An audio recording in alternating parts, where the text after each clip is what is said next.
يا أيها الذين آمنوا لا تتخذوا عدوي وعدوكم أولياء تلقون إليهم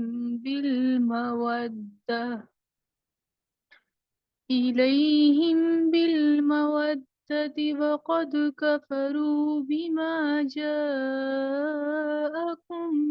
من الحق يخرجون الرسول وإياكم أن تؤمنوا بالله ربكم إن كنتم خرجتم جهادا في سبيلي وابتغاء مرضاتي تسرون إليهم بالمودة وأنا أعلم بما أخفيتم وما أعلنتم ومن يفعله منكم فقد ضل سواء السبيل إن يثقفوكم يكونوا لكم أعداء ويبسطوا إليكم أيديهم وألسنتهم بالسوء وودوا لو تكفرون لن تنفعكم أرحامكم ولا أولادكم يوم القيامة يفصل بينكم والله بما تعملون بصير قد كانت لكم أسوة حسنة في إبراهيم والذين معه إذ قالوا لقومهم إنا براء منكم ومما تعبدون من دون الله كفرنا بكم وبدا بيننا وبينكم العداوة والبغضاء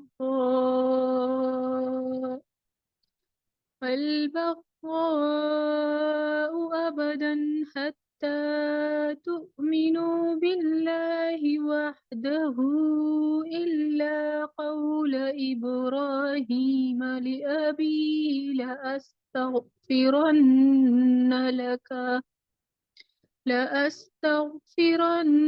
لك وما أملك لك من الله من شيء ربنا عليك توكلنا وإليك أنبنا وإليك المصير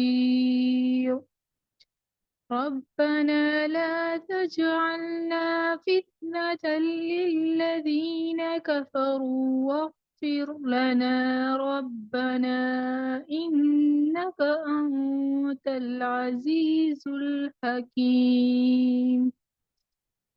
لقد كان لكم فيهم أسوة حسنة لمن كان يرجو الله واليوم الآخر ومن يتولى فإن الله هو الغني الحميد. لینا ٹھیک ہے، جزاک اللہ.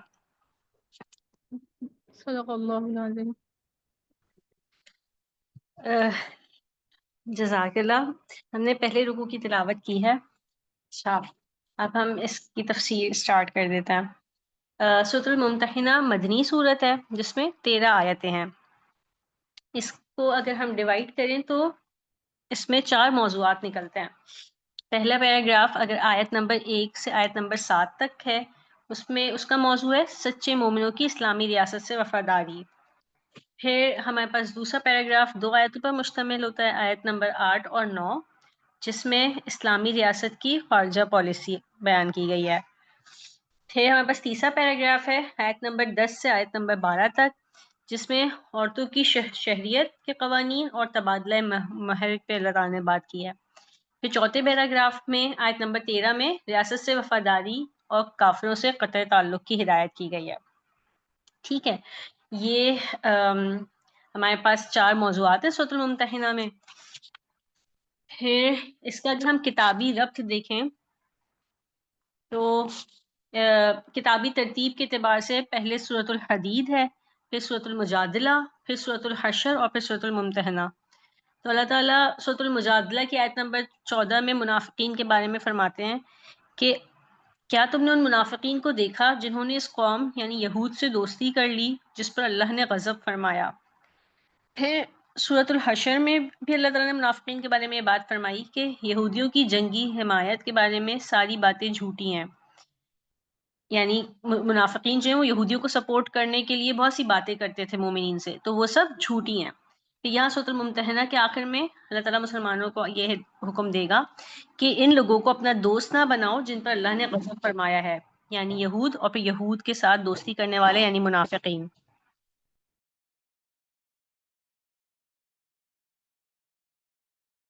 اچھا، یہ ہے ان صورتوں کا کتابی ربط. پھر ہم نے ان کی 4 موضوعات پہ بات کی، اب ہم اس کو ایک ایک آیت کے ساتھ چلتے ہیں. ٹھیک ہے، اعوذ باللہ من الشیطان الرجیم، بسم اللہ الرحمن الرحیم. یا ایھا الذین آمنوا لا تتخذوا عدوی وعدوکم اولیاء. اے لوگو جو ایمان لائے ہو، اگر تم میری راہ میں جہاد کرنے کے لیے اور میری رضا جوئی کی خاطر وطن چھوڑ کر گھروں سے نکلے ہو،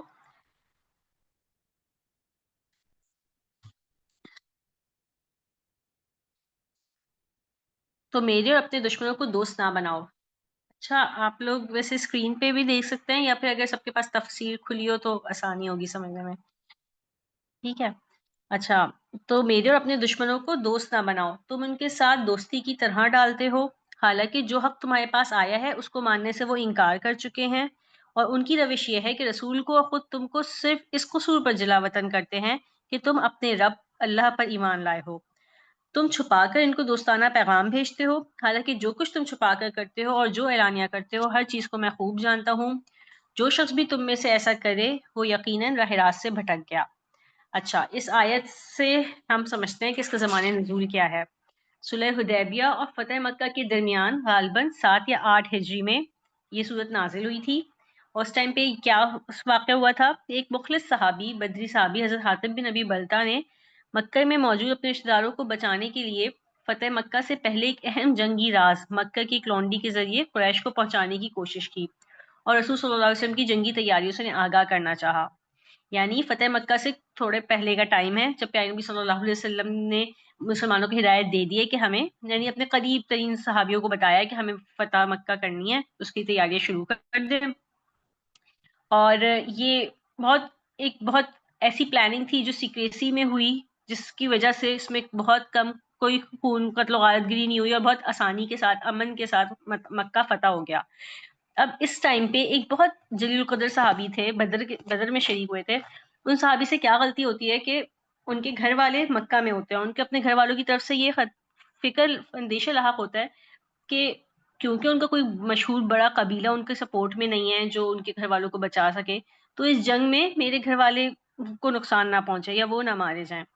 تو وہ کہتے ہیں کہ اللہ کے نبی کی تو اللہ تعالیٰ حمایت کریں گے، میں اپنے گھر والوں کو بچانے کے لیے یہ بات قریش کو بتا دیتا ہوں تو وہ سافٹ کارنر رکھیں گے یا میرے گھر والوں کو کی حفاظت کریں گے اس ٹائم پہ.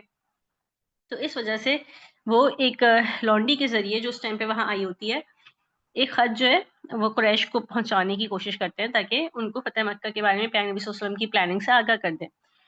اب اللہ تعالیٰ وحی کے ذریعے سے اپنے نبی کو اطلاع دے دیتے ہیں کہ یہ صورتحال ہے، اس لونڈی کی نشاندہی کر دیتے ہیں کہ کہاں پر ہے، اس کو روک دیا جائے. پیغمبر صلی اللہ علیہ وسلم حضرت علی کو ایک صحابی کو روانہ کرتے ہیں اور پھر جا کے اس سے لونڈی کی وہ تفتیش کرتے، تلاشی لیتے ہیں اور خط برآمد کر لیتے ہیں. تو پھر اس کے بعد جب وہ خط واپس پہنچتا ہے، جب یہ بات کھلتی ہے تو صحابہ کرام حضرت عمر رضی اللہ عنہ کافی غصے میں آتے ہیں، کہتے ہیں کہ یہ منافق، ہم اس کا سر قلم کر دیتے ہیں. تو پیغمبر صلی اللہ علیہ وسلم ان کو روک دیتا ہے. پیغمبر صلی اللہ علیہ وسلم وضاحت کا موقع دیتے ہیں حضرت حاتب کو.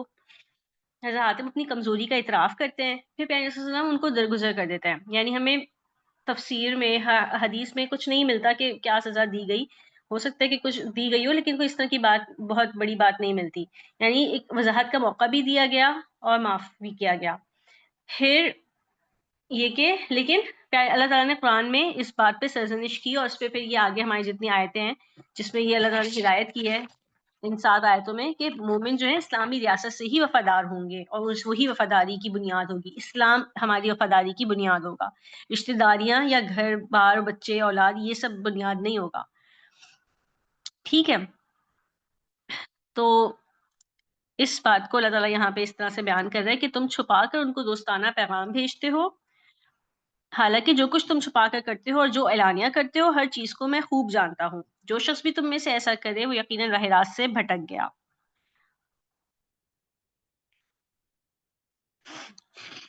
پھر آگے اگلی آیت ہے، ان کا رویہ تو یہ ہے کہ اگر تم پر قابو پا جائیں تو تمہارے ساتھ دشمنی کریں اور ہاتھ اور زبان سے تمہیں آزار دیں. وہ تو یہ چاہتے ہیں کہ تم کسی طرح کافر ہو جاؤ. قیامت کے دن نہ تمہاری رشتہ داریاں کسی کام آئیں گی اور نہ تمہاری اولاد. اس روز اللہ تمہارے درمیان جدائی ڈال دے گا اور وہی تمہارے اعمال کا دیکھنے والا ہے.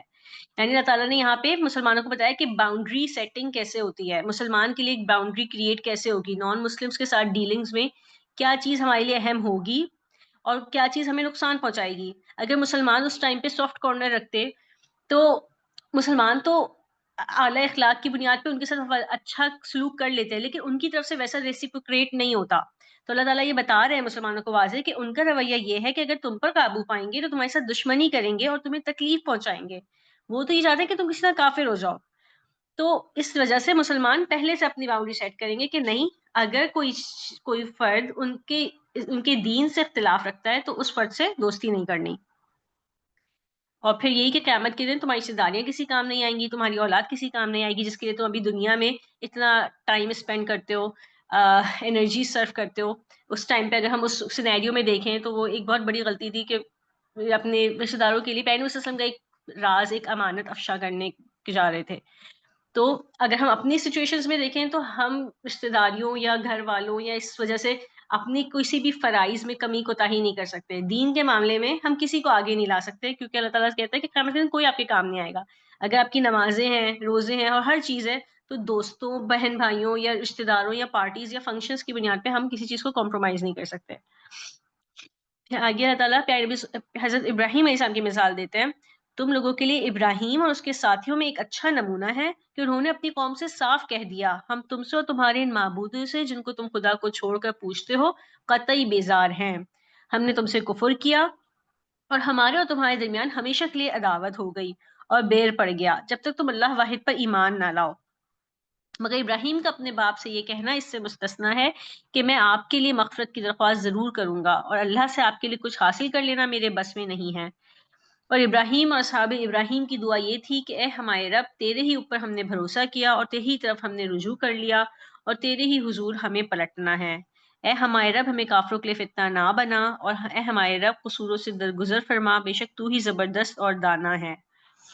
یہ حضرت ابراہیم اور ان کے ساتھیوں کا اسوہ بتایا ہے کہ ان کی سیرت میں ہمارے لیے ایک بہترین نمونہ ہے۔ انہوں نے اپنی قوم سے صاف صاف اعلان برات کر دیا تھا کہ ہم تم سے قطعی بیزار ہیں، کیونکہ تم خدا کو چھوڑ کر جن لوگوں کی پوجا کرتے ہو ہم ان کو نہیں مانتے، ہم نے ان سے کفر کیا ہے اور ہمارے تمہارے درمیان ہمیشہ کے لیے عداوت ہو گئی ہے۔ یعنی حضرت ابراہیم علیہ السلام سے بڑا ہمیں نمونہ کیا ملے گا کہ اپنی خاندان، اپنے محلے، گھر بار، اپنا شہر سب کو چھوڑ کے ہجرت کر لی کہ اللہ اور اسلام کی بنیاد پہ ہی ان کی ہر تعلق ہوگا، اس سے ہٹ کے کوئی تعلق نہیں ہوگا۔ تو یہاں پہ اللہ تعالیٰ ہمیں ان کی مثال دیتے ہیں۔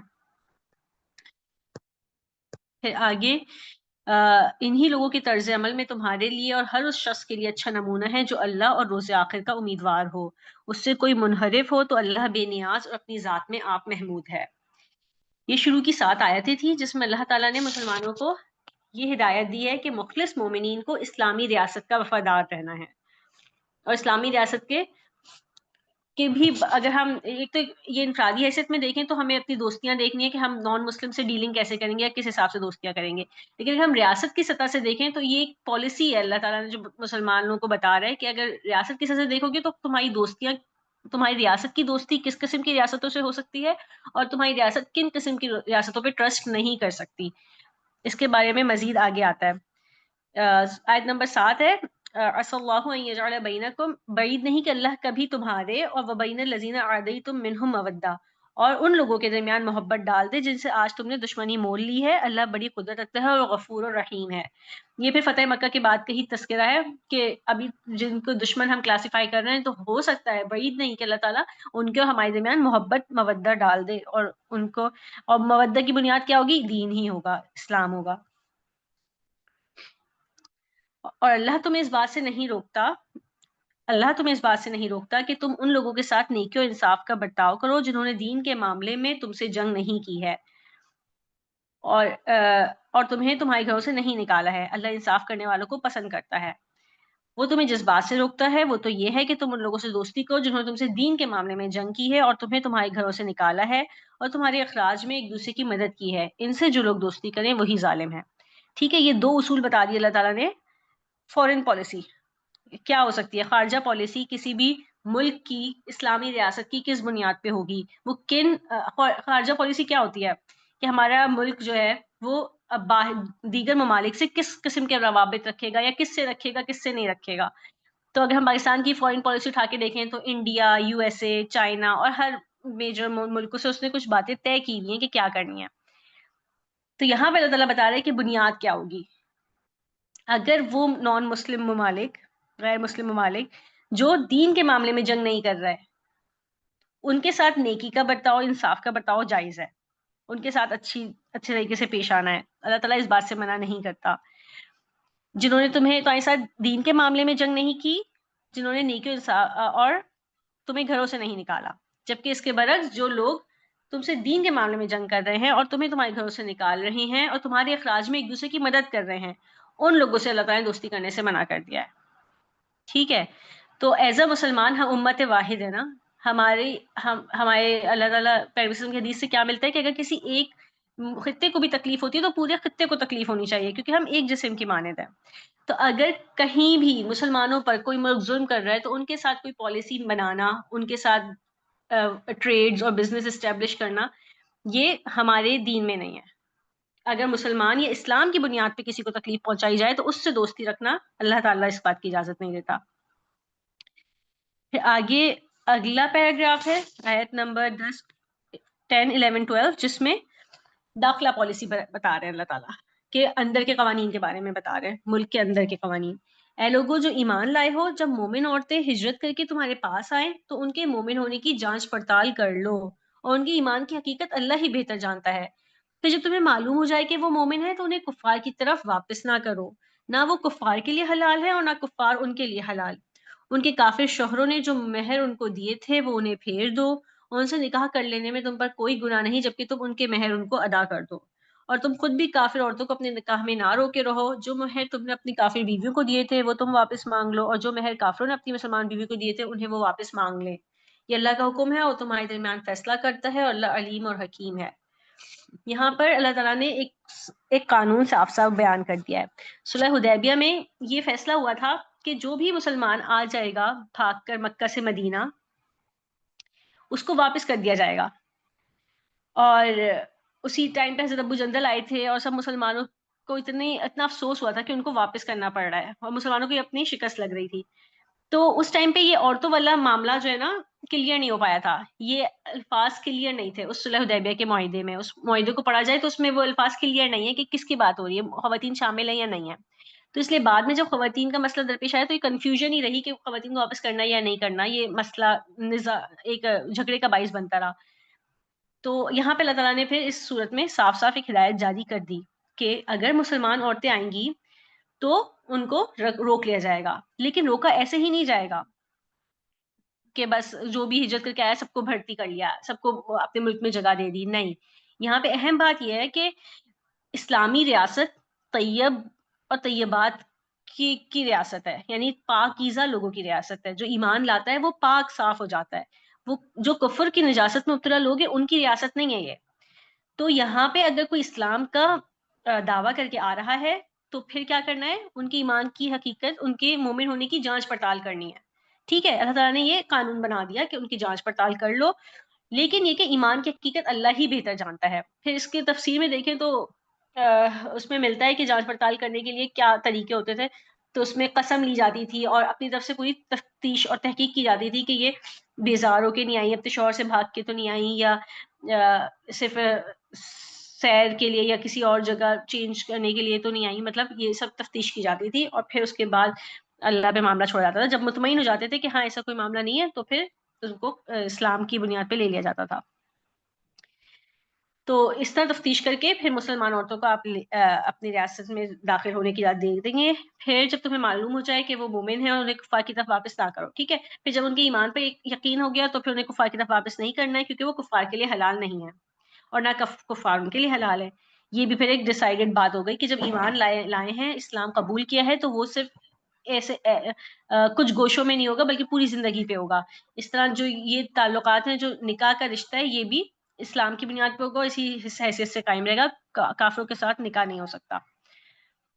اچھا, پھر مہر والی بات بھی اللہ نے ایکسپلین کر دی کہ جو مہر ہیں وہ واپس کر دیں وہ اپنے کافر شوہروں کو, اور ان سے پھر مسلمان نکاح کر سکتے ہیں اور کوئی گناہ نہیں ہے, ان کے مہر ادا کر کے ان سے نکاح کر لیں.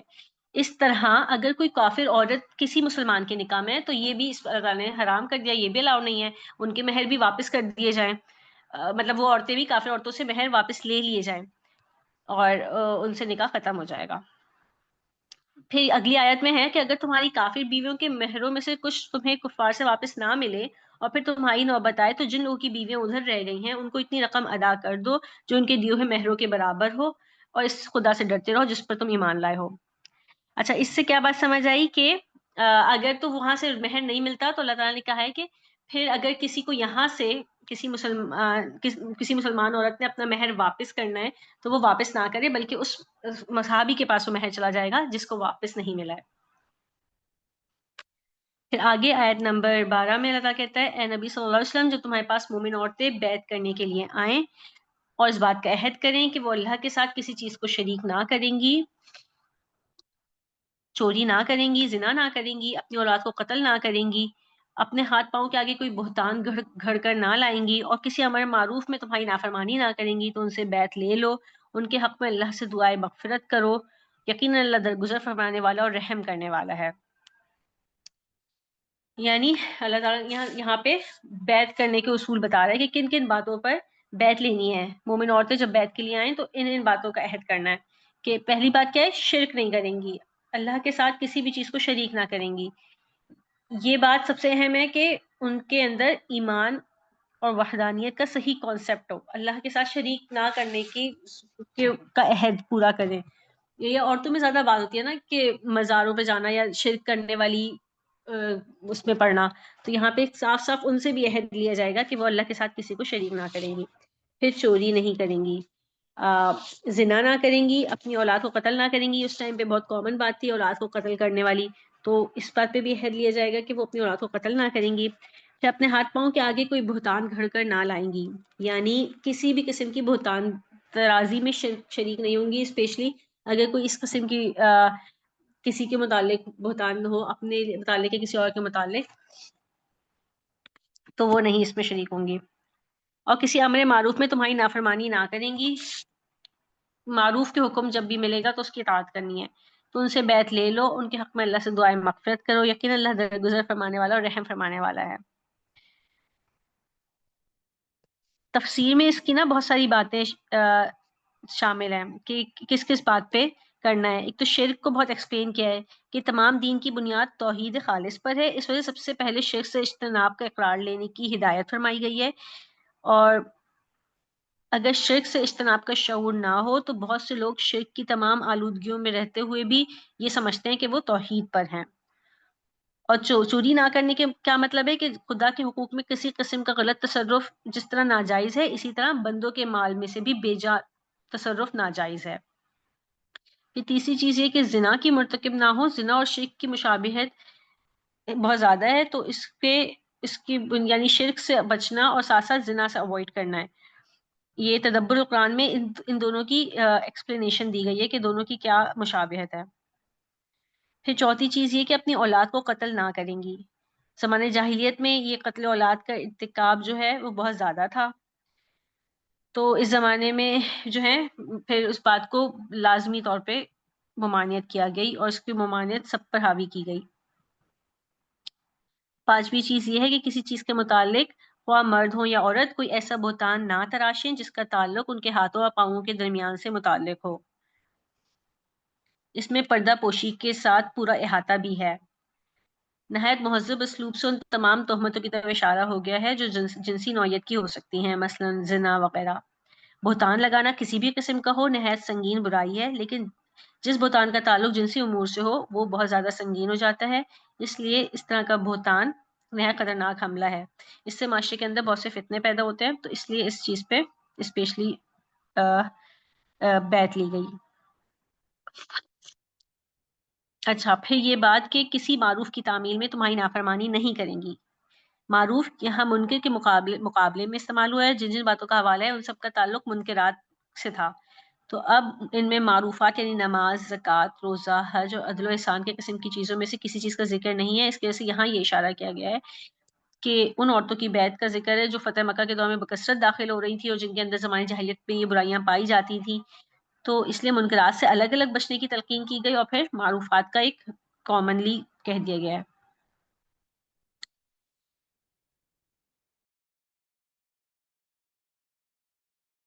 اے لوگوں جو ایمان لائے ہو، ان لوگوں کو دوست نہ بناؤ جن پر اللہ نے غضب فرمایا ہے، جو آخرت سے اسی طرح مایوس ہیں جس طرح قبروں میں پڑے ہوئے مایوس ہیں. یعنی کہ اللہ تعالیٰ نے یہاں پہ صاف صاف منع کر دیا کہ مسلمان دوستی ہی نہیں کریں گے ان لوگوں سے جن پر اللہ تعالیٰ کا غضب ہوا ہے. اس آخری آیت میں اسی مضمون کی یاد دہانی کی گئی ہے جس سے آیت شروع ہوئی ہے، جس پر اللہ نے کہا تھا کہ دوست نہ بناؤ. یا ایھا الذین آمنوا لا تتخذوا عدوی وعدوکم اولیاء.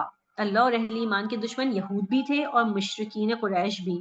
اور اس صورت سے پہلے جو صورتیں گزری ہیں ان میں زیادہ تر یہود کی سازشوں کا ذکر آیا ہے اور ان کے ساتھ ان کے ساتھیوں کا بھی رویہ آیا ہے جو کہ منافقین تھے، مسلمان ہوتے ہوئے بھی ان کے ساتھ دے رہے تھے. تو اس آخری آیت میں دونوں دشمنوں کو جمع کر کے مسلمانوں کو متنبہ فرمایا ہے کہ نہ ان یہود کی دوستی تمہارے لیے کسی خیر کا باعث ہو سکتی ہے، نہ کفار کی. یہ دونوں ہی اپنے عقید و عمل کے اعتبار سے ایک ہی سطح کے اور ایک ہی انجام سے دوچار ہونے والے ہیں. جو ان کا ساتھی بنے گا اس کا حشر بھی وہی ہوگا جو ان کا ہونے والا ہے.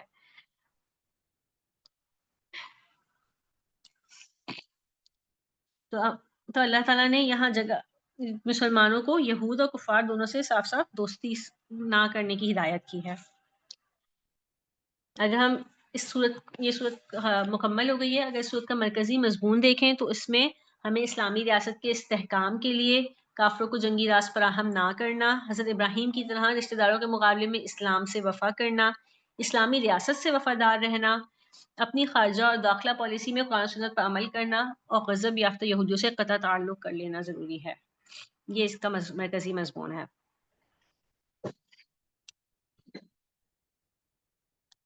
اگر کسی نے کوئی بات پوچھنی ہے تو پوچھ لیں، ورنہ ہم اس کو ختم کر لیتے ہیں۔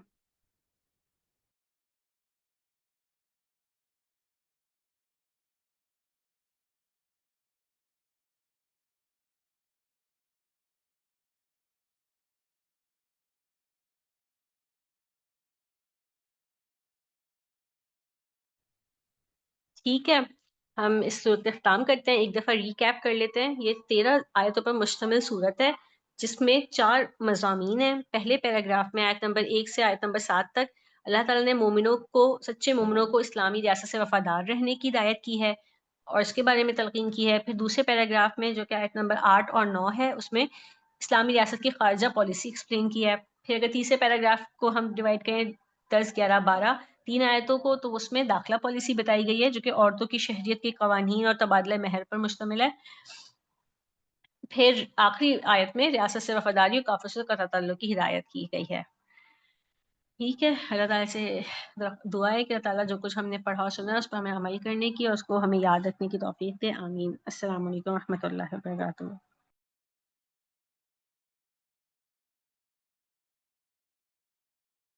جزاک اللہ بہت ڈاکٹر ایمان ناصر، آپ کا جو ہے کم سے کم وقت میں جو ہے وہ اس طرح سے اچھی طریقے سے ایکسپلین کرنے کا، اور اللہ تعالی ہمیں جو ہے ان پہ ہدایت کرنے والا بنائے اور ہمیں اس کے ساتھ زندگی گزارنے والا بنائے، آمین۔ اب ہمارا جو ہے یہ والی کلاس ہماری 8 کلاس ہے IIC لیول 2 کی، اور ہمارا جو کورس ہے وہ اختتام کی طرف جا رہا ہے۔ تو جو ہے اللہ تعالی ہمیں اس کورس سے بھی بہت ساری چیزیں فائدہ اٹھانے والا بنائے، اور جو ہے اس کو جو ہے ہمیں اپنی زندگیوں میں عمل کروا کے جو ہے وہ اللہ سے قریب ہونے والا بھی بنائے۔ اب جو ہے میں حدیث سیشن کے لیے جو ہے وہ ڈاکٹر ماریہ اعجاز کو جو ہے وہ بلاؤں گی۔ ڈاکٹر ماریہ اعجاز جو ہے وہ پوسٹ گریجویٹ ٹریننگ کر رہی ہیں in paediatrics in Gulab Devi hospital. She is a member of PIMA Lahore and he is the responsible of PIMA Associate in Punjab. I over to you, Dr. Maria. السلام علیکم ورحمۃ اللہ وبرکاتہ۔ آج کا جو موضوع ہے وہ بہت بہت اہم ہے، کیونکہ جھوٹ جو ہے وہ ایسی ایک بیماری ہے ہمارے معاشرے میں جو بہت عام ہو گئی ہے، اور ہر دوسرا جو ہوتا ہے نا وہ آپ کو ہدایت دے رہا ہوتا ہے کہ آپ جھوٹ بول لیں، کچھ نہیں ہوتا، آپ نے اپنے آپ کو بچانا ہے۔ خاص طور پہ جیسے ورک پلیس انوائرمنٹ میں بھی ایسے ہوتا ہے، اور چھوٹی چھوٹی باتوں میں ہمیں پتہ بھی نہیں چلتا کہ ہم جھوٹ بول رہے ہوتے ہیں، اور ہمیں ہمارے نام اعمال میں جھوٹ لکھا جا رہا ہوتا ہے۔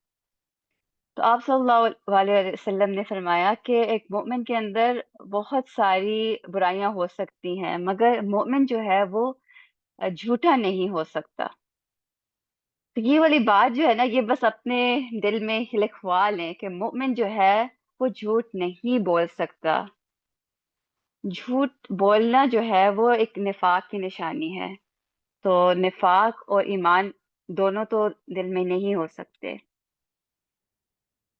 حدیث یہ ہے کہ آپ رسول اللہ صلی اللہ علیہ وسلم نے ارشاد فرمایا کہ 4 خصلتیں ہیں جس شخص میں ہوں گی وہ پکا منافق ہوگا، اور جس شخص کے اندر ان میں سے کوئی ایک خصلت ہوگی تو اس کے اندر نفاق کا ایک خصلت ہوگا، یہاں تک کہ اس کو ترک کر دے۔ وہ 4 خصلتیں یہ ہے کہ اذا تمنا خانہ، کہ جب اس کے پاس کوئی امانت رکھی جائے تو وہ خیانت کرے، وَإِذَا حَدَّثَ كَذَّبَ، اور جب گفتگو کرے تو جھوٹ بولے، وَإِذَا وَعَدَ أَخْلَفَ، اور جب وعدہ کرے تو پورا نہ کرے، وَإِذَا خَاصَمَ فَجَرَ، اور جب کسی سے اس کا جھگڑا ہو جائے تو گالی پر اتر آئے۔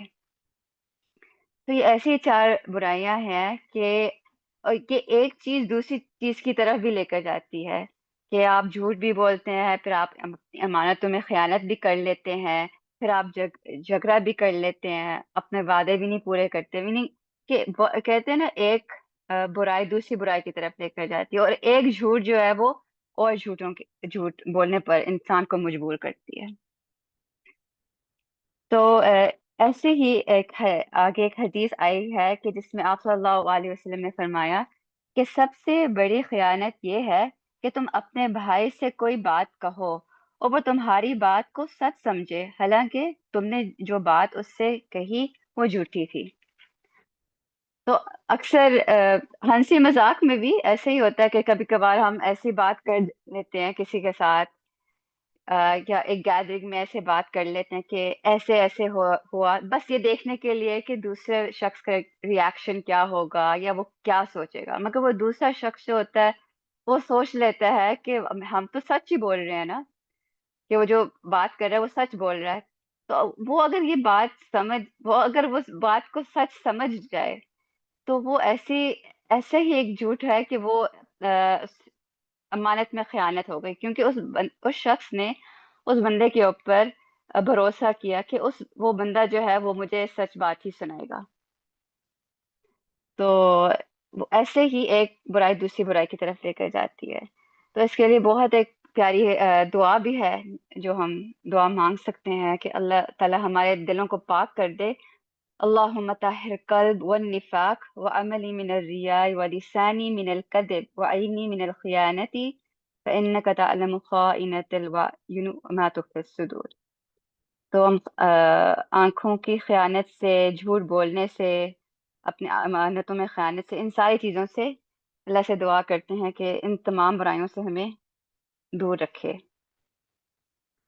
پھر آگے جو حدیثیں آتی ہیں تو ان میں ایسی چیز بیان کی گئی ہیں جو ہم اکثر ایسے مثال دیے گئے ہیں جو لوگ سوچتے بھی نہیں ہیں کہ ان میں ہم جھوٹ بول رہے ہوتے ہیں۔ حدیث یہ ہے کہ سب سے بڑا جھوٹ یہ ہے کہ آدمی اپنے دونوں آنکھوں کو وہ چیز دکھائے جو ان دونوں آنکھوں نے نہیں دیکھی ہی، یعنی کہ ایک شخص ہے وہ سو کر اٹھتا ہے، وہ کسی کے سامنے بیان کرتا ہے کہ میں نے اپنے خواب میں یہ کچھ دیکھا ہو، حالانکہ اس نے ایسی کوئی چیز نہیں دیکھی۔ تو وہ ایسے ہی اس نے ایسی بات کی ہے جیسے اس کی آنکھوں نے جھوٹ بول دیا ہے۔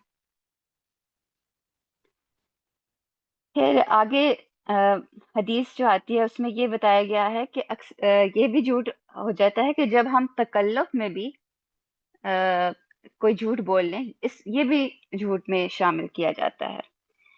تو بتایا گیا ہے کہ آپ صلی اللہ علیہ وسلم نے اپنی زوجہ محترمہ کو اپنے وہ گھر لے کر آئے تھے شادی کے وقت، اور انہوں نے ایک بڑے پیالے میں دودھ ڈالا اور اس سے انہوں نے بھی پیا، اور انہوں نے ان کو کہا کہ آپ بھی پیو۔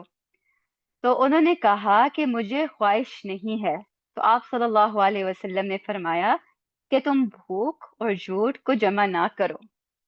تو معنی یہ ہے کہ جہاں پہ انسان کی کوئی ضرورت ہے، آپ کو بے شک آپ کے اندر آپ کو شرم آتی ہے، آپ تھوڑے سے فارمیلٹی میں ہم پڑ جاتے ہیں، مگر اس صورت میں بھی ہم نے جھوٹ نہیں بولنا۔ اگر آپ کو بھوک ہے تو آپ کہہ دیں، آپ وہ چیز ایکسیپٹ کریں، آپ کو کسی چیز کی ضرورت ہے آپ وہ لے لیں، ٹھیک ہے۔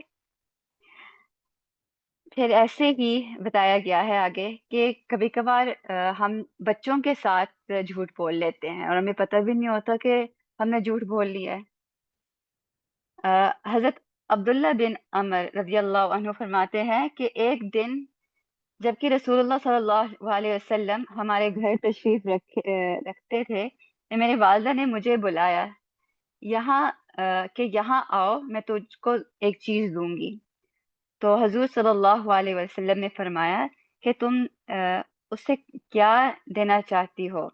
تو والدہ نے کہا کہ میں اس سے کھجور دینا چاہتی ہوں۔ تو آپ صلی اللہ علیہ وسلم نے فرمایا کہ اگر تو نے اس کو بلایا اور اس کو کھجور نہیں دیا تو تمہارے نام اعمال میں جھوٹ لکھا جاتا۔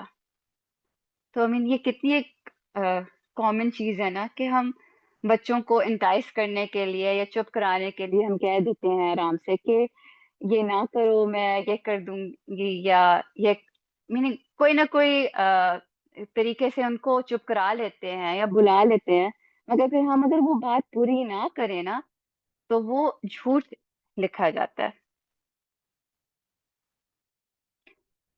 پھر آگے حدیث میں یہ بھی بتایا گیا ہے کہ مذاق میں بھی جھوٹ نہیں بولنا، اور اس کے بارے میں بہت سخت الفاظ میں نبی صلی اللہ علیہ وسلم نے فرمایا کہ خرابی اور نامرادی ہے اس شخص کے لیے جو جھوٹی باتیں اس لیے کہتا ہے تاکہ لوگوں کو ہنس آئے. خرابی ہے اس کے لیے، خرابی ہے اس کے لیے. Just for the sake of enjoyment, یا کسی کو خوش کرنے کے لیے، یا لوگوں کا کیا ہے پلیجر سیکھ کرنے کے لیے جھوٹ بولنا یہ بھی جائز نہیں ہے. تو یہ اب ہم نے دیکھ لیا ہے کہ ایسے یہ چند سچویشنز ہیں جس میں ہم اکثر لوگ جھوٹ بول لیتے ہیں، ان کو پتہ بھی نہیں ہوتا کہ جھوٹ بولا جا رہا ہے یا یہ گناہ کر رہے ہیں. تو اب ہم دیکھتے ہیں کہ اگر ہم جھوٹ بولنا چھوڑ دیں تو اس کا اجر کیا ہے، کہ ہمیں کیا ملے گا in return for letting go of speaking lies. اس کے بارے میں حدیث ہے کہ آپ رسول اللہ صلی اللہ علیہ وسلم نے فرمایا کہ جو شخص مناظرہ بازی نہ کرے اگرچہ وہ حق پر ہو تو میں اس کے لیے جنت کے گوشے میں ایک گھر کا ذمہ لیتا ہوں، اور جو جھوٹ نہ بولے اگرچہ ہنسی کے طور پر ہی کیوں نہ ہو تو میں اس کے لیے بھی جنت میں ایک گھر کا ذمہ لیتا ہوں، اور جو اپنا اخلاق کو بہتر بنا لے تو میں اس کے لیے جنت کے سب سے اونچے حصے میں گھر کا ذمہ لیتا ہوں.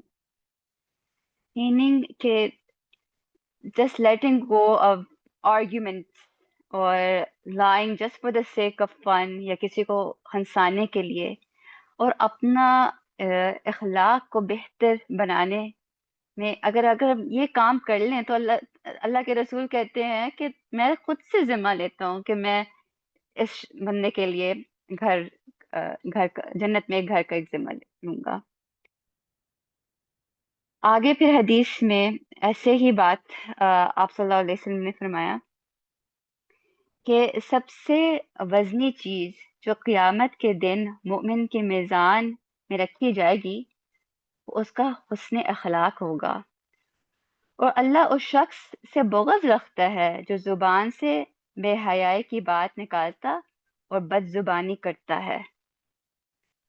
تو ایک اینڈ پہ ہم دیکھ رہے ہیں کہ حسن اخلاق جو ہے اس کا درجہ کتنا زیادہ ہے، اور دوسرے اینڈ پہ ہم دیکھ رہے ہیں کہ جو شخص اپنی زبان کے ساتھ بے حیائی والی باتیں کرے یا جھوٹ بولے تو اللہ تعالیٰ اس شخص کے ساتھ بھی بغض رکھتا ہے. اور حسن اخلاق کیا چیز ہے؟ تو عبداللہ بن المبارک رحمۃ اللہ نے کہا کہ حسن اخلاق یہ ہے کہ اپنے بھائی کو مسکرا کے دیکھو، مسکرا کے ملو، اور جس کو ضرورت ہے اس کو صدقہ دو، اور کسی انسان کو، کسی شخص کو اپنے ذات سے تکلیف نہ پہنچاؤ. یعنی اگر آپ کچھ اچھا بھی نہیں کر پا رہے تو at least there should be no harm، کہ آپ سے کوئی برائی نہ محسوس ہو کسی کو. اور پھر آخری اس باب میں جو آخری حدیث یہ ہے کہ فحش بات کہنے والا اور فحش بات کی اشاعت کرنے والا یہ دونوں گناہ میں برابر ہیں. تو اب ہم نے دیکھنا ہے کہ ہم ان دونوں کیٹیگوریز میں ہم فال نہ کریں. اگر کسی نے اپنا کوئی ایکسپیرینس شیئر کرنا ہو یا کچھ اور کوئی بات کرنی ہو اس کے حوالے سے آپ ضرور کر سکتے ہیں.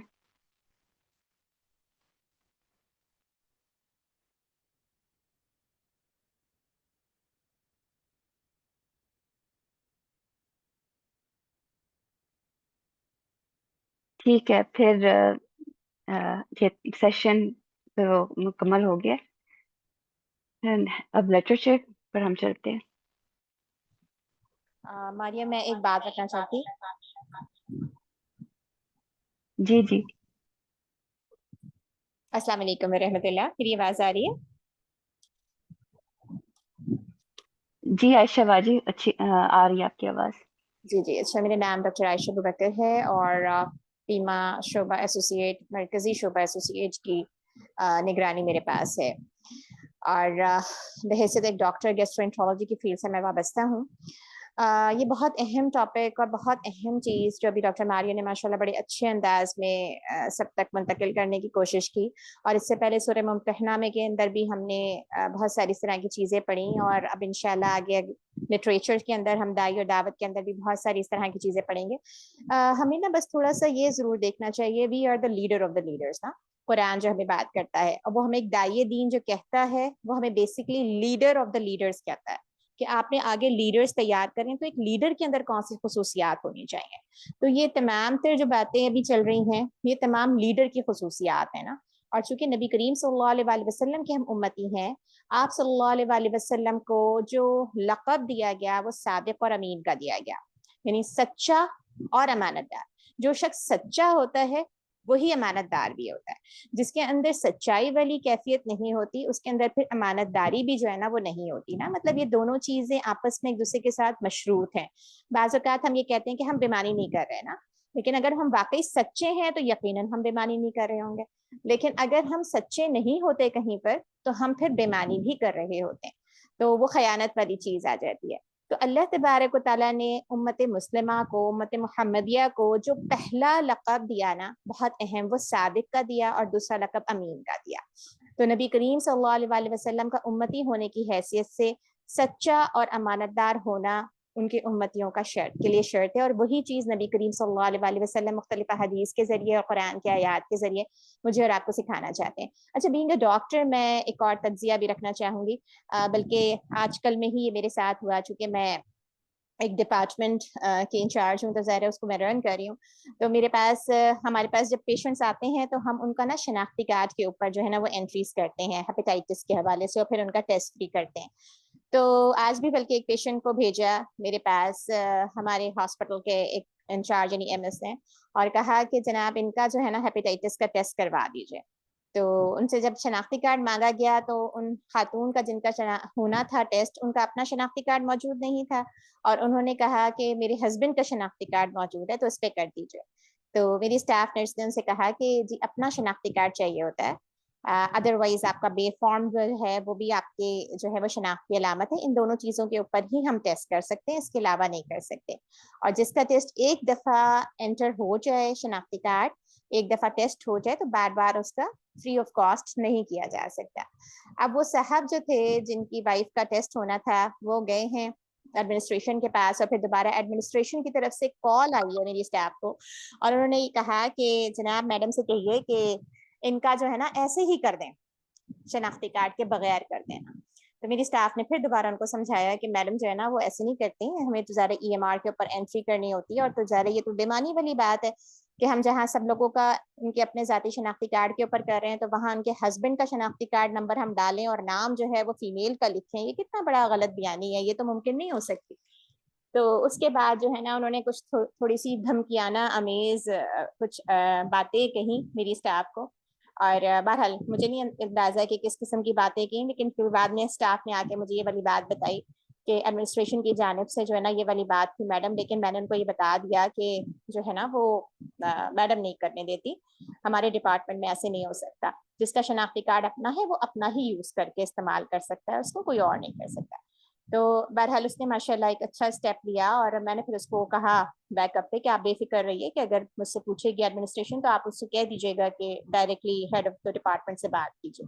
لیکن آپ یہ دیکھیے کہ ایسے سارے مراحل میرے اور آپ کے ساتھ بار بار آئیں گے بینگ اے ڈاکٹر۔ بعض اوقات مینجمنٹ آپ سے غلط کام کروائے گی، بعض اوقات جو ہے وہ آپ سے کوئی پیشنٹ جو ہے وہ یہ کہے گا کہ میں فلانے پولیٹیشین کا فلانا ہوں تو آپ میرا یہ کام کر دیجیے، غلط چیز لکھ دیجیے۔ تو یہ بھی بہت بڑا جھوٹ ہے، کسی کے شناختی کارڈ کے اوپر کسی دوسرے فرد کی انٹری ہو جانا کتنا بڑا جھوٹ ہے، اور جبکہ شناختی کارڈ کوئی ایسی چیز بھی نہیں ہے کہ جو جس کا حصول جو ہے نا وہ ممکن نہ ہو، لیکن ہمارے معاشرے کے اندر بے تحاشا یہ چیزیں ہیں کہ کسی کے شناختی کارڈ پر کسی کی انٹری کروا دی جاتی ہے، کہیں پر جو ہے وہ ہم لائن توڑ کر آگے جا کر غلط بیانی کر کر کے ہم تو بھائی صبح سے آئے ہوئے تھے، ہم فلانی جگہ بیٹھے ہوئے تھے، اور اس کے بعد ہم سلپ بنوا لیتے ہیں. مطلب یہ بہت چھوٹی چھوٹی چیزیں کہنے کو نظر آتی ہیں، لیکن یہ بھی ایک طریقے کا جو ہے نا وہ جھوٹ بھی ہوتا ہے، اور پھر جھوٹ سے بڑھ کر یہ بےمانی بھی ہے کہ ہم کسی کا حق مار کر اپنا حق جو ہے نا وہ جتانے کی کوشش کر رہے ہیں، اور ہم اس کو نہیں سمجھ رہے ہوتے.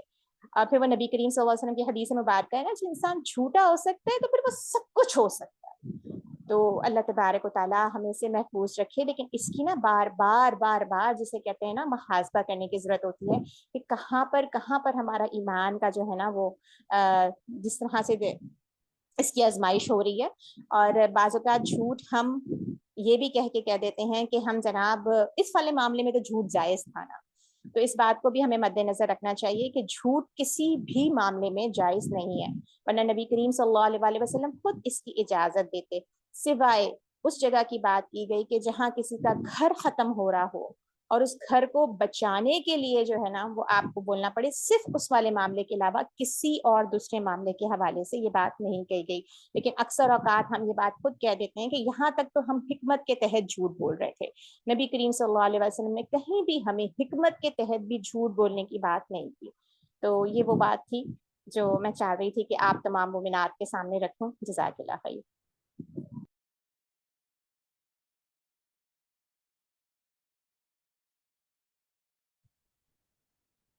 جی ماریہ، میری بات مکمل ہو گئی ہے.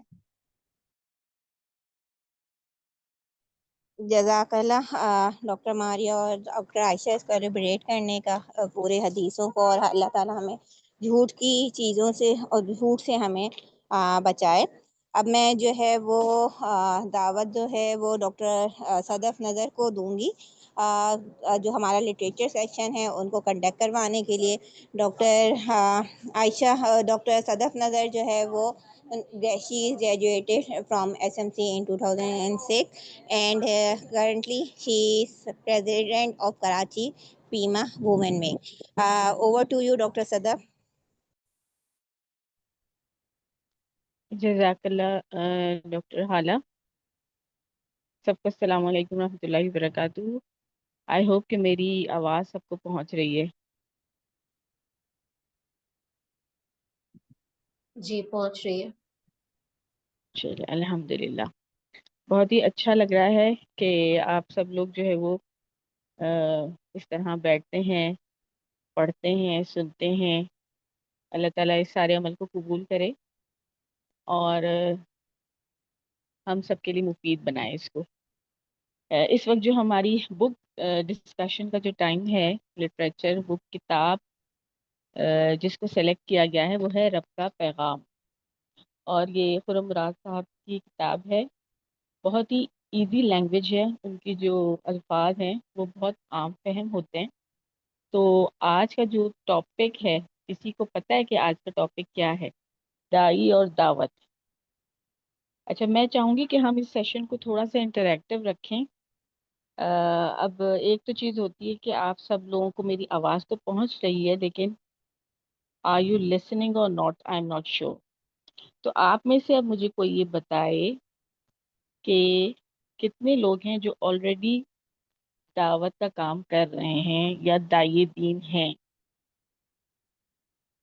آپ لوگوں میں سے ہینڈ ریز کر دیں، میں یہاں پر دیکھوں گی کتنے لوگ ہیں جو دعوت کا کام کر رہے ہیں.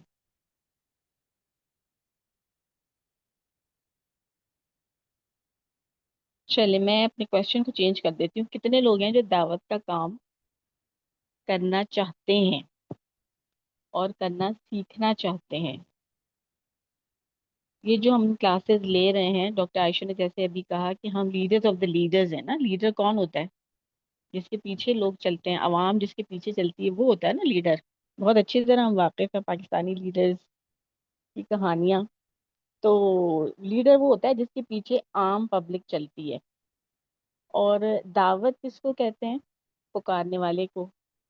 اور دائی کہتے ہیں دعوت کہتے ہیں پکارنے کو، اور دائی کہتے ہیں پکارنے والے کو. نبی کریم صلی اللہ علیہ وسلم جو ہیں وہ دائی تھے نا، اللہ کی طرف بلانے والے تھے. دعا مانگنا یعنی پکارنا، اللہ تعالیٰ کو ہم اپنی حاجت مندی کے لیے پکارتے ہیں. تو ہم جو لیڈرز بننا چاہ رہے ہیں ہمارا بھی ایک مشن ہونا چاہیے. نبی صلی اللہ علیہ وسلم جو مبعوث کیا گیا ان کو، ان کی بھی زندگی کا ایک مشن تھا. کسی نے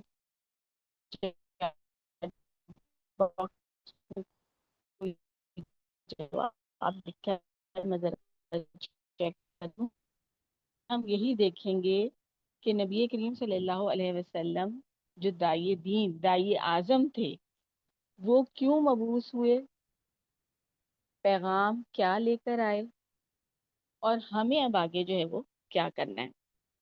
نبی کریم صلی اللہ علیہ وسلم انسانیت کے لیے جو پیغام لے کر آئے وہ کیا تھا؟ وہ اللہ کی بندگی کا پیغام تھا.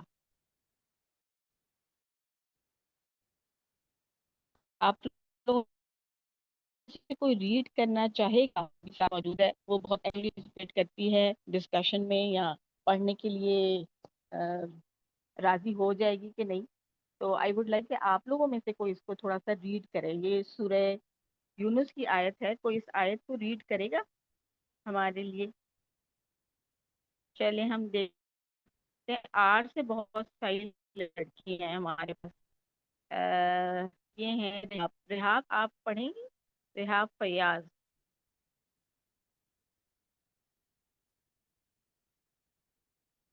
یا ہمیں ون مین شو چلانا ہوگا؟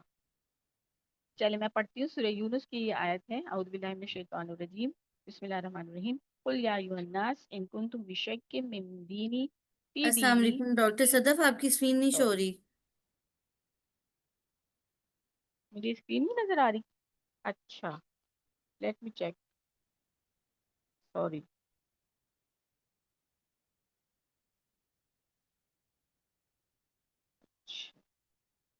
جی اب نظر آ رہی ہے؟ اب نظر آ رہی ہے جی اب آ رہی مہوش؟ ہے، یار جی اب آ رہی ہے. چلے الحمدللہ. یہ سورہ یونس کی آیت ہے. اے نبی صلی اللہ علیہ وسلم آپ کہہ دیجئے کہ اے لوگوں اگر تمہیں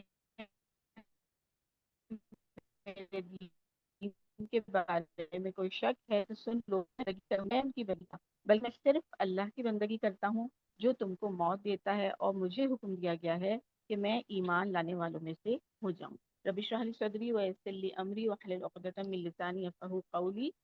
فرسٹ تھنگز فرسٹ، سب سے پہلے ہمیں یہ دعا پڑھ لینی چاہیے. اور یہ جو سورہ یونس کی آیات ہیں ان کی ایکسپلینیشن بہت پیارے انداز میں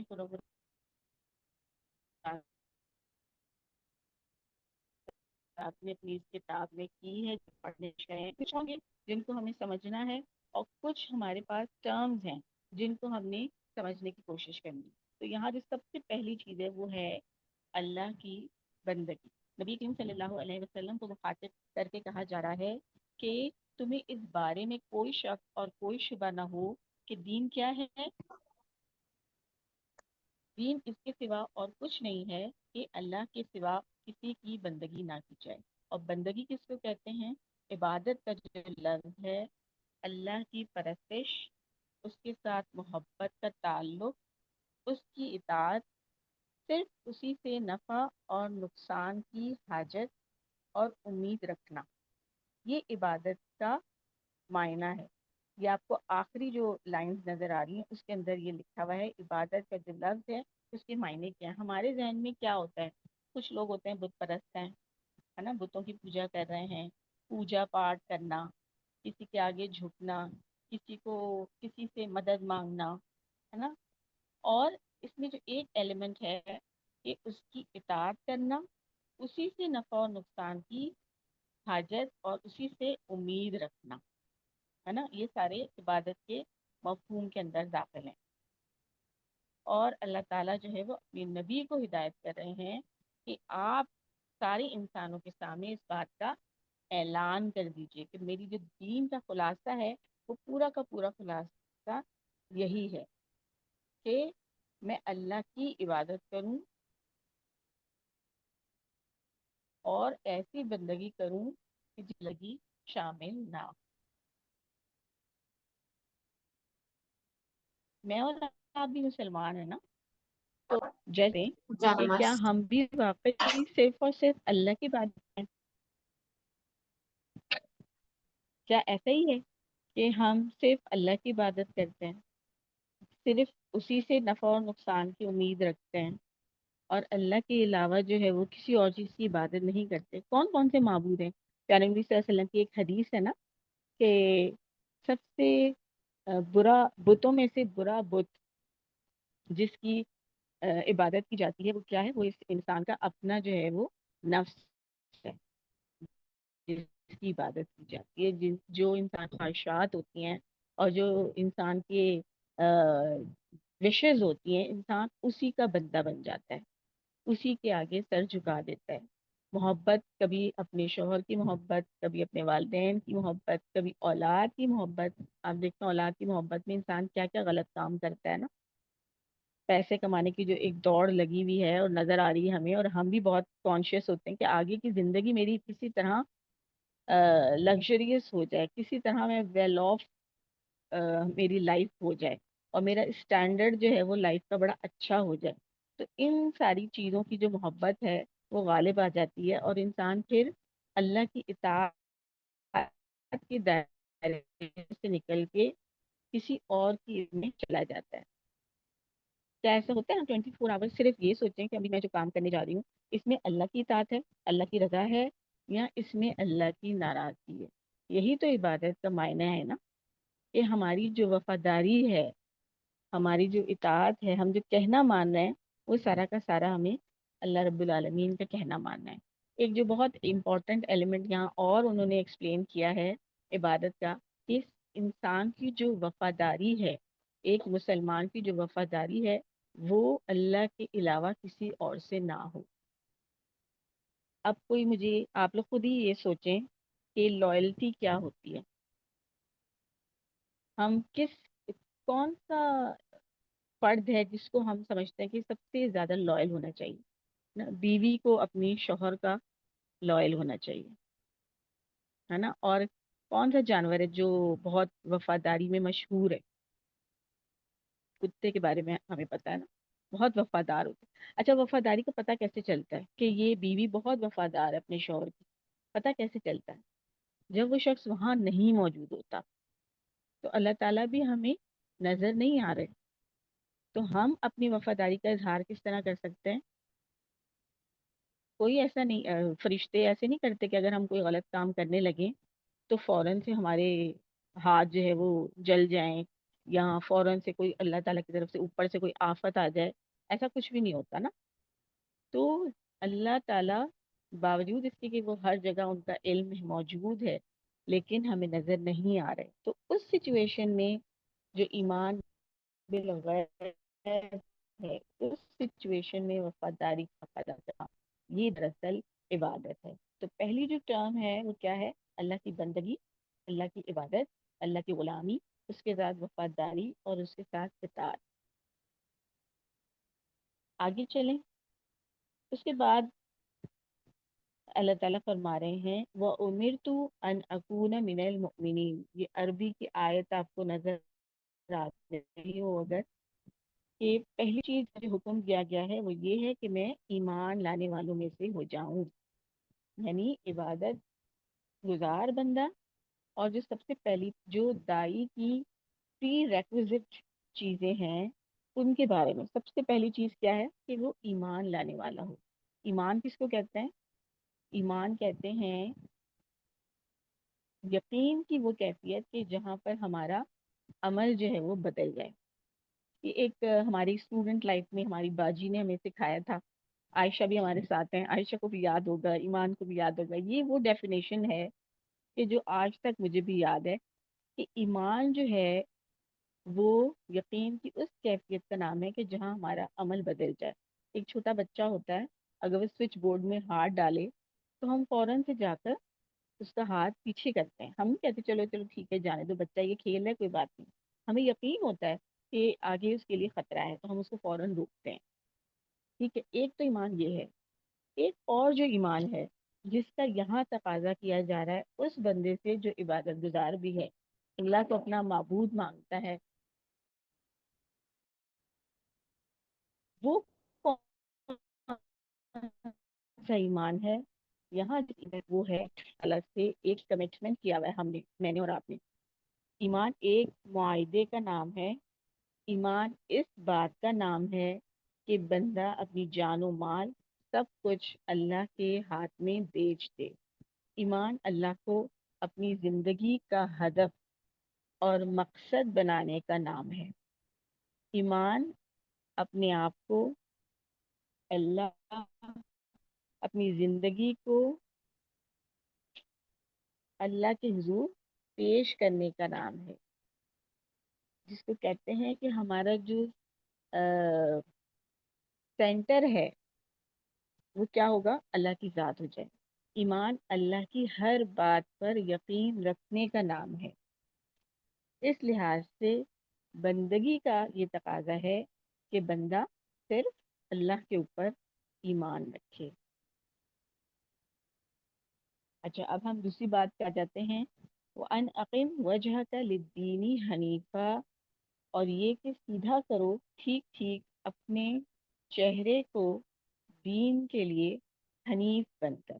اب یہاں پر ایک تیسری ٹرم آ گئی ہے، حنیف. حنیف کون ہوتا ہے؟ حنفا اور جنفا. حنفا، حنیف جو ہے وہ ہوتا ہے وفادار، اور جو جنفا ہے وہ ہوتا ہے بے وفا، غدار. تو حنیف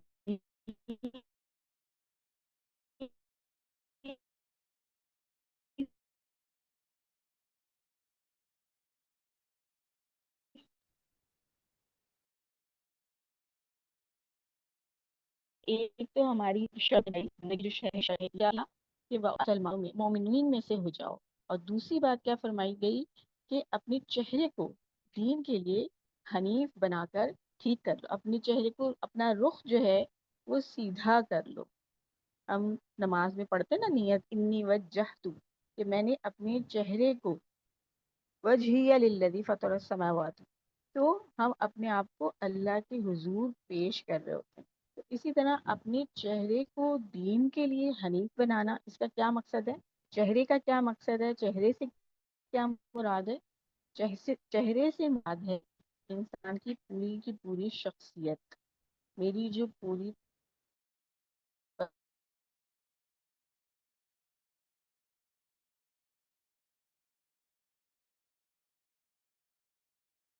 پرسنالٹی ہے، اور میری پوری ہر طرف. اور یکسو کا کیا مطلب ہوتا ہے؟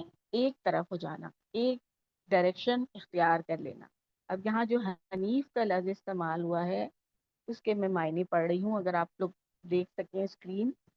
حنیف کے معنی یکسو ہو جانے کے ہیں، یعنی صرف اللہ کے ہو رہو، اور صرف اللہ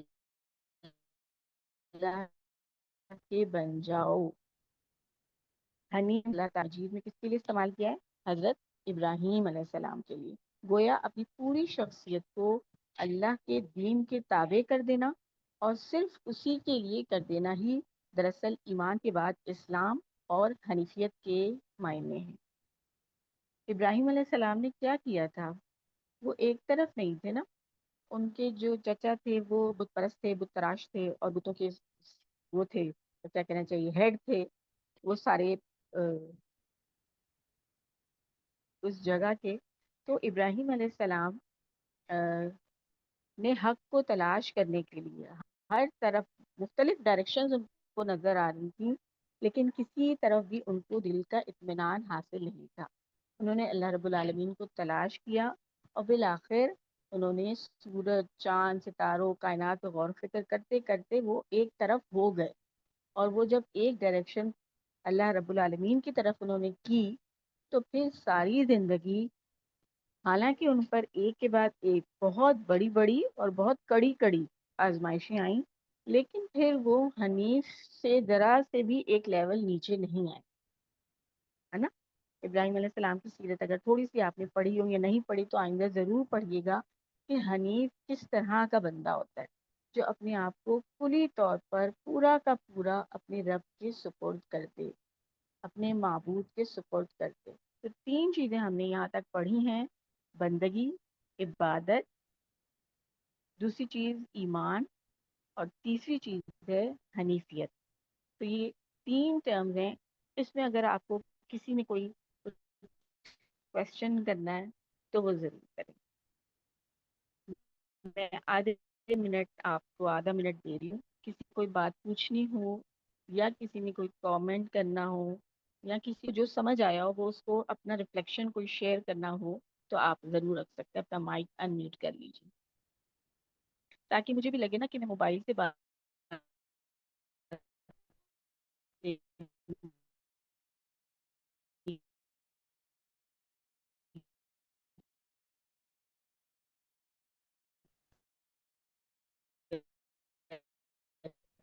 السلام علیکم. ہاں جی چیٹ پہ بتائیں. نام بتا دیجیے. ڈاکٹر ماہین الطاف. جی ماہین جی فرمائیے. جی بات تو بس کمنٹ کرنا تھا. مجھے یہی کمنٹ کرنا تھا جو ہم نے تربیہ کیمپ میں بھی بات کی تھی. یہی ہے کہ آج امت مسلمہ اسی لیے بھٹکی ہوئی ہے کیونکہ ہمارے ڈائریکشن ایک نہیں ہے. ہم ایک طرف نہیں ہے. ہمیں جو ہے وہ پہننا اوڑھنا اور ہماری پالیسیز جو ہے وہ ہمیں ویسٹ کے حساب سے چلانی ہے لیکن فالو ہمیں اسلام کرنا ہے.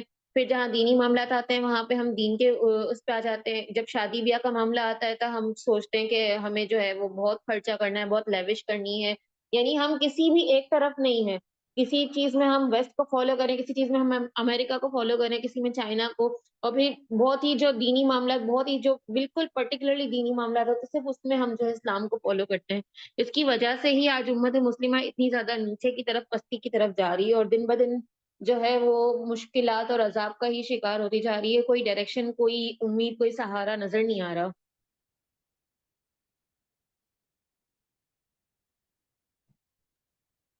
جزاک اللہ. بہت شکریہ ماہین جی.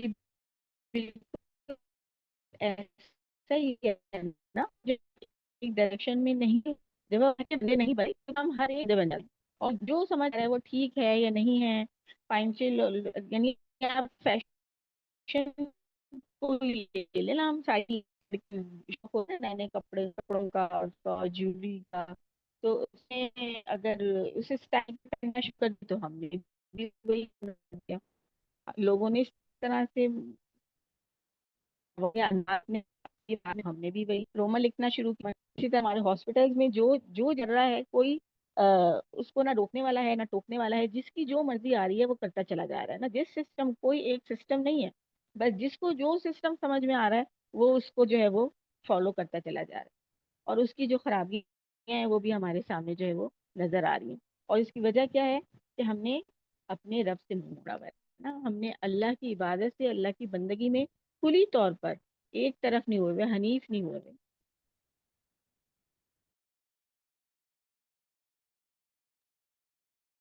اچھا آگے ہم چلتے ہیں. میری اسکرین نظر آ رہی ہے؟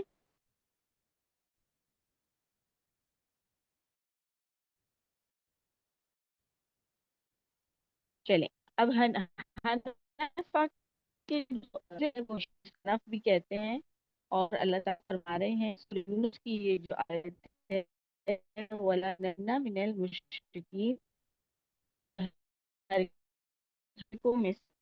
اللہ تعالیٰ کے ساتھ ایمان اسلام یہ کرتا ہو کہ اللہ اپنا مقصد بنانے میں اس کی اتباع کسی کو شریک نہ کرو بلکہ ہر کسی کو شریک کرنے والے ہوں.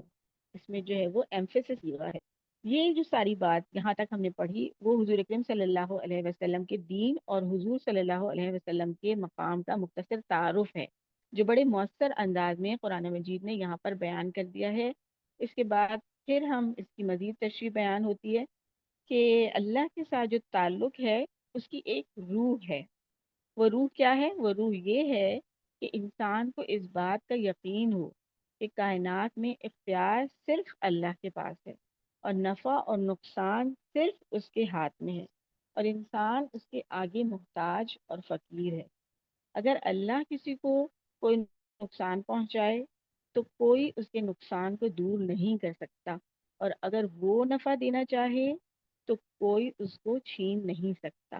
اس میں صرف اسی کی مرضی اور صرف اسی کا اختیار چلتا ہے. بات ہو رہی ہے دائی اور دعوت دین کی. آپ سوچیں کہ جب ہم دعوت کا کام سوچتے ہیں, اگر ہم فار انسٹنس اگر ہم سوچ لیں کہ میں آج سے داعی دین بن جاؤں، یا میں آج سے انشاءاللہ دعوت کا کام کرنا شروع کر دوں گی، جو مشن لے کر نبی کریم صلی اللہ علیہ وسلم آئے تھے، اور جو میرے اس سارے جو یہ لرننگ ہماری جو ایجوکیشن ہے، جو دینی تعلیم ہے، اس کا جو مقصد ہے، ہمارا اچیو کیا کرنا چاہتے ہیں، میں اور آپ کس ہدف کے پیچھے ہیں، کس ٹارگٹ کے پیچھے ہیں؟ صرف یہ کہ ہم نے ایک کورس کیا ہوا ہے، یا ہم جگہ سے فلاح آرگنائزیشن کے ساتھ ایسوسیٹڈ ہیں، یہ ہمارا اصل ٹارگٹ کیا ہے کہ ہم اس مشن کو لے کر اٹھیں جو نبی کریم صلی اللہ علیہ وسلم لے کر آئے تھے. اس مشن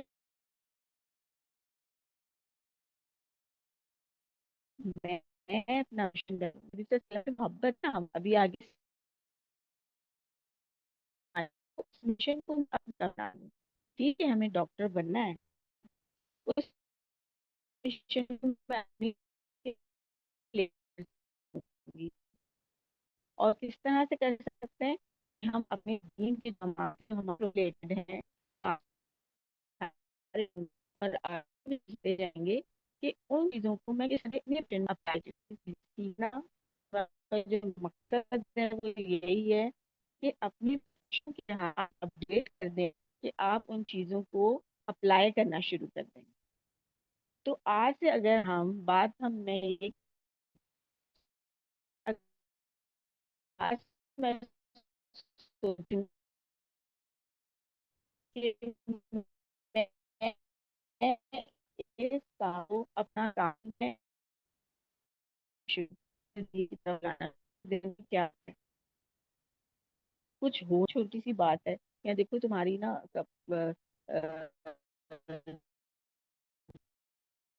جو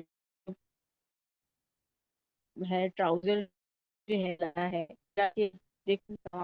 یہ جو جیسے آج نے ایک واقعہ سنا، اگر ہم کسی کو کہتے ہیں ہمیں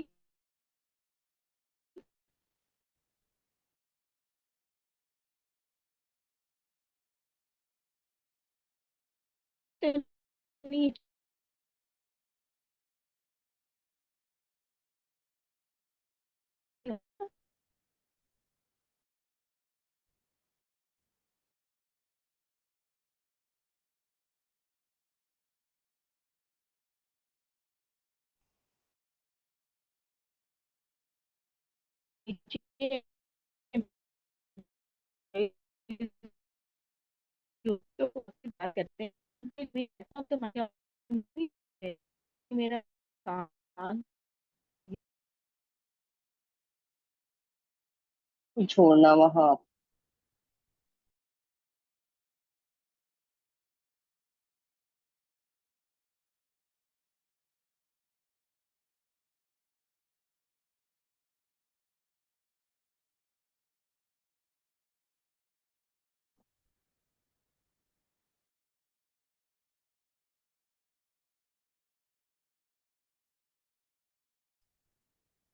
ڈاکٹر صدف آپ ہمارے ساتھ ہیں؟ السلام علیکم ورحمۃ اللہ.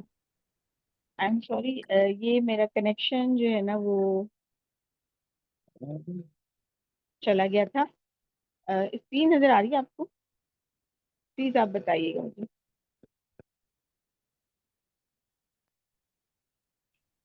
جی میری ڈاکٹر اسکرین صدف نظر آ رہی ہے؟ جی آپ کی اسکرین نظر آ رہی ہے. جی جزاک اللہ. اچھا، ہم بات کر رہے تھے کہ نبی کریم صلی اللہ علیہ وسلم کے مشن کو لے کر اگر آج میں کھڑی ہوں اور میں سوچوں کہ چلیں آج سے میں دعوت کا کام کروں گی، اور جو مجھے اچھی بات پتہ چلے میں لوگوں کو بتاؤں گی، اور جو غلط بات لوگ کر رہے ہوں ان پر میں جہاں میں روک سکوں گی میں اس کو روکوں گی. جہاں آپ کو برائی نظر آئے آپ کو چاہیے کہ اپنے ہاتھ سے روکیں، یا اپنی زبان سے کہیں، یا دل میں اس کو برا جانے. یہ حدیث سنی ہوئی ہے نا ہم نے. تو اگر ہم وہاں نہیں کہتے، اور اس کی وجہ کیا ہوتی ہے کہ ہمیں ایک اندر فیئر ہوتا ہے، کچھ ہماری انسیکیورٹی ہوتی ہے. تو یہی سورہ یونس کے اندر ایک آیت ہے جس میں اللہ تعالیٰ نبی کریم صلی اللہ علیہ وسلم پہ جو بعثت جو نبوت عطا کی گئی تھی اس کے بارے میں اللہ تعالیٰ کہہ رہے ہیں کہ یہ اللہ تعالیٰ کا خاص فضل ہے اور یہ آپ کے اوپر رحمت ہے، اور چاہیے کہ لوگ اس کے اوپر خوشیاں منائیں۔ جو قرآن آپ کی طرف نازل کیا گیا ہے اس پر لوگوں کو خوشی منانی چاہیے، اور یہ ان سب چیزوں سے بہتر ہے جنہیں یہ لوگ سمیٹ رہے ہیں۔ تو یہ جو آیت ہے، ہم کیا سمیٹ رہے ہیں؟ ہم بھی اپنی زندگی میں کسی چیز کے پیچھے بھاگ رہے ہیں، ایسا ہے کہ نہیں؟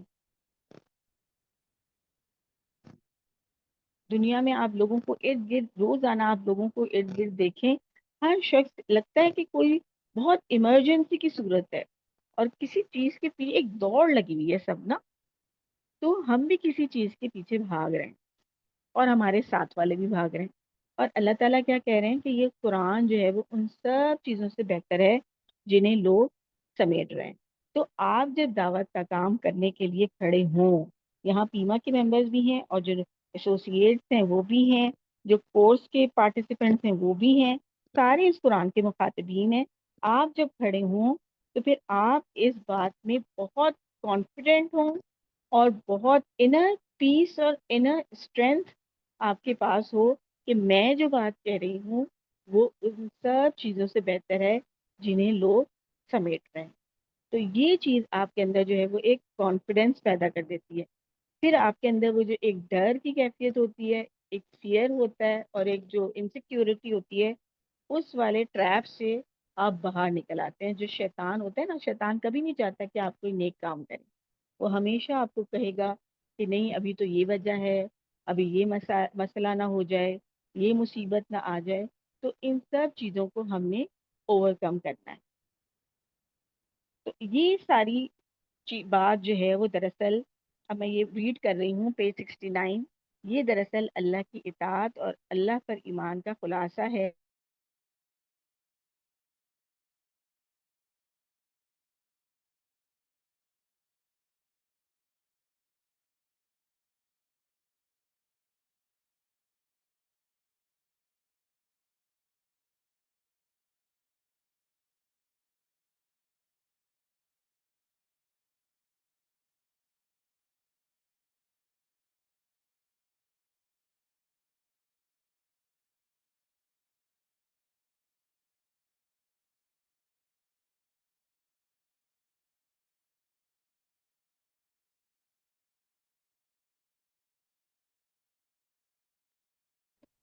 آواز نہیں آ رہی ڈاکٹر صدف ہے یا سیشن نہیں چل رہا؟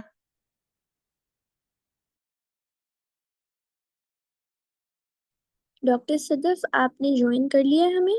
جی میں آ گئی واپس۔ I am really sorry, something again went wrong here, میں پھر سے ڈسکنیکٹ ہو گئی۔ اچھا میں اسکرین شیئر کر لوں۔ تو اللہ تعالیٰ کہہ رہے ہیں وَلَا تَدْعُوا مِن دُونِ اللَّهِ مَا لَا يَنفَعُكَ وَلَا يَضُرُّكَ فَإِن فَعَلْتَ فَإِنَّكَ إِذًا مِنَ الظَّالِمِينَ، اور مت پکارو اللہ کے سوا اس کو جو نہ تمہیں نفع پہنچا سکتا ہے نہ تمہیں کوئی نقصان پہنچا سکتا ہے۔ اگر تم نے ایسا کیا تو پھر تم ظالموں میں سے ہو جاؤ گے۔ یعنی نہ تو پاسٹ میں اگر کوئی نفع اور نقصان انسان کے اوپر آیا یا آ سکتا ہو، ابھی نفع اور نقصان پہنچا نہیں ہے، اللہ تعالیٰ کیا کہہ رہے ہیں کہ اس سے پہلے ہی جب تم پکارو تو صرف اللہ کو پکارو، اس کے علاوہ کسی کو نہ پکارو۔ تمہیں یہ خوف لاحق ہوتا ہے کہ مستقبل میں کوئی مجھے نقصان نہ پہنچا دے۔ تو نفع اور نقصان کا جو مالک ہے وہ کون ہے؟ وہ اللہ رب العالمین کی ذات ہے۔ شرک یہ ہے کہ اللہ کے سوا کسی اور کو مدد کے لیے پکارا جائے اور نفع اور نقصان کا مالک سمجھا جائے۔ شرک سب سے بڑا ظلم ہے۔ اگر تم ایسے آدمی کو پکارو گے جس کے پاس نفع کا اختیار نہیں ہے، یہ بھی ظلم ہوگا، اور کسی ایسے کو پکارو گے جس کو نقصان کا اختیار نہیں ہے تو یہ بھی ظلم ہوگا۔ شرک سب سے بڑا ظلم ہے۔ اللہ تعالیٰ کی عبادت کرنی چاہیے، اور اگر ہم اللہ کی عبادت نہیں کرتے اس کو اس کا ڈیو حق، ظلم کیا ہوتا ہے؟ جس کا جو ڈیو ہے، جو حق بنتا ہے، اس سے وہ حق چھین لیا جائے، یہی ظلم ہے نا، جس ڈیفینیشن کو ہم نے پڑھا اور سمجھا ہوا ہے۔ تو اللہ تعالیٰ کا جو حق ہے وہ کیا ہے کہ اللہ کے سوا کسی کو نہ پکارا جائے۔ اور اگر ہم اس کو یہ حق نہیں دیتے اور شرک کرتے ہیں، اللہ کے علاوہ کسی اور کو اگر ہم پکارتے ہیں، تو یہ سب سے بڑا اللہ کے اوپر جو ہے وہ سب سے بڑا ظلم ہے. اتنی بڑی بات ہے نا، اسی لیے شرک کی جو ہے وہ معافی نہیں ہے. دوسری بات جو انسان کے نفع اور نقصان سے متعلق اگلی جو آیت آ رہی ہے، اللہ تعالیٰ پہلے ہمیں کہا کہ کسی اور کو نہ پکارو، اور دوسری پھر اسی سے ریلیٹڈ بات ہے کہ اللہ تجھے کسی مصیبت میں ڈالے، ان کے اگر کوئی مصیبت پڑ جائے تو پھر اس سچویشن میں کیا کرے، تو خود اس کے سوا کوئی نہیں جو اس مصیبت کو ٹال دے. ایک تو ہوتا ہے آپ ابھی کسی بری سچویشن میں پھنسے نہیں ہیں، اب اس سے پہلے ہی آپ اللہ کو پکاریں. لیکن ان کیس اگر آپ پھنس گئے ہیں تو اس کا مطلب یہ نہیں ہے کہ اللہ کے علاوہ کوئی اور ہے جس نے آپ کو پھنسا دیا ہے. یہ مصیبت بھی اللہ ہی کی طرف سے آئے گی، ہے نا، اور اللہ ہی اس مصیبت کو ٹال سکتا ہے. اور اگر وہ تیرے حق میں کسی بھلائی کا ارادہ کرے تو اس کے فضل کو پھیرنے والا بھی کوئی نہیں ہے. وہ اپنے بندوں میں سے جس کو چاہتا ہے اپنے فضل سے نوازتا ہے، اور وہ درگزر کرنے والا اور رحم فرمانے والا ہے. تو اللہ کس کا بھلا کرتا ہے اور کس کا نقصان کرتا ہے، یہ اللہ تعالیٰ کی مشیت ہے، اور یہ اس کا حکم اور اس کے ارادے پر منحصر ہے. کس شخص کو کس، جیسے ہم فلسطین میں دیکھ رہے ہیں نا کہ جو کچھ ہو رہا ہے ہمارے سامنے، ہمیں درد محسوس ہوتا ہے. تو کیا اللہ کو درد نہیں آتا؟ اللہ اپنی مخلوق کے اوپر جو ظلم ہوتا ہوا دیکھ رہے ہیں، تو اللہ تعالیٰ وہ اس کو دیکھ رہے ہیں، اور کچھ کچھ جو ہے وہ ہمیں نظر نہیں آ رہا کہ ان کے حق میں کوئی ایسی چیز ہو جائے، کوئی معجزہ ہو جائے، ایسا کچھ بھی ہمیں نظر نہیں آتا. تو کس کے ساتھ کیا ہونا ہے، یہ اللہ تعالیٰ کی مشیت، اللہ تعالیٰ کا ارادہ اور اللہ تعالیٰ کے حکم کے مطابق ہے کہ کس چیز میں، کس سچویشن میں بندوں کا فائدہ ہے اور کس میں فائدہ نہیں ہے، کس میں نقصان ہے. اسی ایگزامپل کو اگر ہم لے لیں، فلسطین میں جو کچھ ہو رہا ہے، اس سے پہلے کیا میں اور آپ جانتے تھے کہ کون حق پر ہے اور کون حق پر نہیں ہے؟ اور کیا اس سے پہلے لوگوں میں اتنی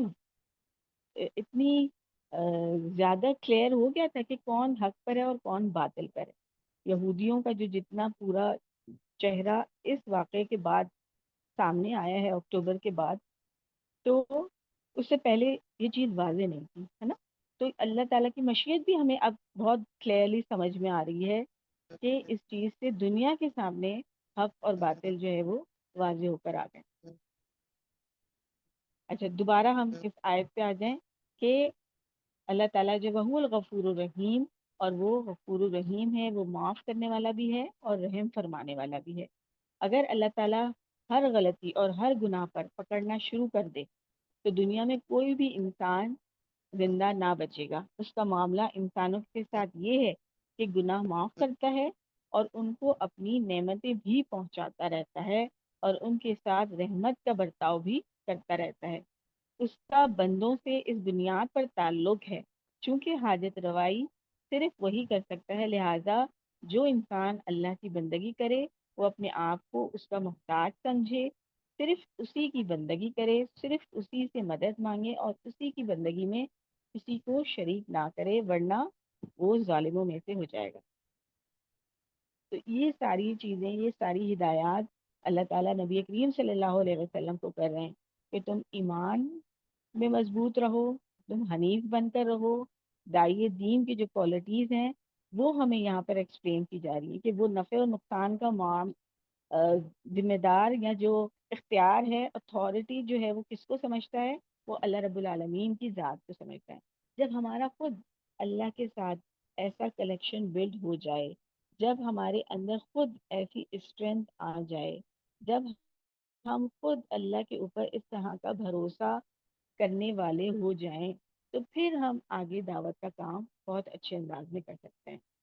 اب اگلی آیت کو ہم دیکھ لیں. قُلْ يَا أَيُّهَا النَّاسُ قَدْ جَاءَكُمُ الْحَقُّ مِنْ رَبِّكُمْ فَمَنِ اهْتَدَىٰ فَإِنَّمَا يَهْتَدِي لِنَفْسِهِ وَمَنْ ضَلَّ فَإِنَّمَا يَضِلُّ عَلَيْهَا وَمَا أَنَا عَلَيْكُمْ بِوَكِيلٍ. کہہ دیجئے کہ اے لوگوں، تمہارے پاس تمہارے رب کی طرف سے حق آ گیا ہے.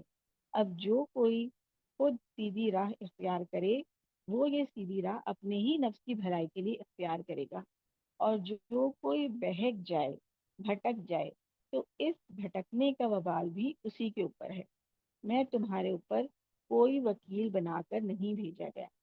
آپ نے بعض لوگوں کو دیکھا ہوگا کہ جب وہ کسی کو دعوت دینے کے لیے کھڑے ہوتے ہیں تو بس لمبا لمبا جو ہے وہ لوگ اکتا جاتے ہیں. ایسا ہوتا ہے؟ ہیو یو ایور ایکسپیرینس کہ لوگ جو ہے نا اکتاہٹ کا شکار ہوتے ہیں کہ بس اب جلدی سے یہ بات اپنی جو ہے وہ ختم کر لینا. اور جو بتانے والا ہوتا ہے اس کو یوں لگ رہا ہوتا ہے کہ بس یہ آج میرے ہاتھ لگی ہے نا تو بس اب اس کو سارا ڈرپ آئی وی لائن ہی پوری دے کے چھوڑنا ہے اس کو. ایسا ہوتا ہے. تو ہمارے جو داعی دین ہے اس کی جو ذمہ داری ہے وہ کیا ہے کہ وہ حق کو پہنچا دے. صرف پہنچا دینا، بتا دینا، ایکسپلین کر دینا اور واضح کر کے بیان کر دینا. ہمارے اوپر صرف یہی فریضہ ہمارے اوپر عائد ہوتا ہے. ایون پیما ممبرس کا بھی یہی فریضہ ہے کہ وہ کورسز ارینج کرے، وہ آپ کو کہے کہ آپ آئیں رجسٹر کروائیں. اب کوئی 10 لوگ آتے ہیں، کوئی 20 آتے ہیں یا صرف 2 ہی لوگ آتے ہیں، یہ آپ کے اوپر منحصر ہے نا. اور آپ خود جب اس کورس میں آ گئے ہیں تو اب آپ کے اوپر ہے کہ آپ اس سے کتنا فائدہ اٹھاتے ہیں. سیدھی راہ یہ ہے، لیفٹ سائڈ یہ ہے، رائٹ سائڈ یہ ہے. اب اگر سیدھی راہ پر چلیں گے تو انسان پہ اپنے ہی نفس کی بھلائی ہے، اپنے ہی فائدے کے لیے. اور جو اس راہ سے بھٹک جائے، یہاں باوجود اس کے کہ آپ کے سامنے راہ سیدھی نظر آ رہی ہے، اس کے باوجود اگر کوئی انسان بھٹکنے کا ارادہ کر ہی لے تو پھر اس کو بھٹکنے سے کوئی نہ روک سکتا ہے اور نہ اس کے بھٹکنے کا وبال کسی دوسرے کے اوپر ہوگا، بلکہ وہ خود اپنے کیے کا آپ جواب دہ ہوگا اور اس کا وبال بھی اسی کے اوپر ہوگا. تو نبی کریم صلی اللہ علیہ وسلم کو بھی مخاطب کر کے یہ کہا جا رہا ہے اور یہی میسج میرے اور آپ کے لیے بھی ہے کہ ہمارا کام کیا ہے، وما علینا الا البلاغ المبین، کہ تمہارا کام یہ ہے کہ تم لوگوں کو کھول کر واضح کر کے بیان کر دو. اب یہ آخری پیراگراف میں پڑھ رہی ہوں. ہر آدمی کو اللہ تعالیٰ نے یہ اختیار دیا ہے کہ وہ چاہے تو ہدایت کا راستہ اختیار کرے اور چاہے تو گمراہی کا راستہ اختیار کرے. داعی کی نہ یہ ذمہ داری ہے نہ اس کو اس بات پر اختیار ہے کہ وہ کسی کو زبردستی مسلمان کر لے. ہر آدمی کو اپنے بارے میں خود فیصلہ کرنا ہے.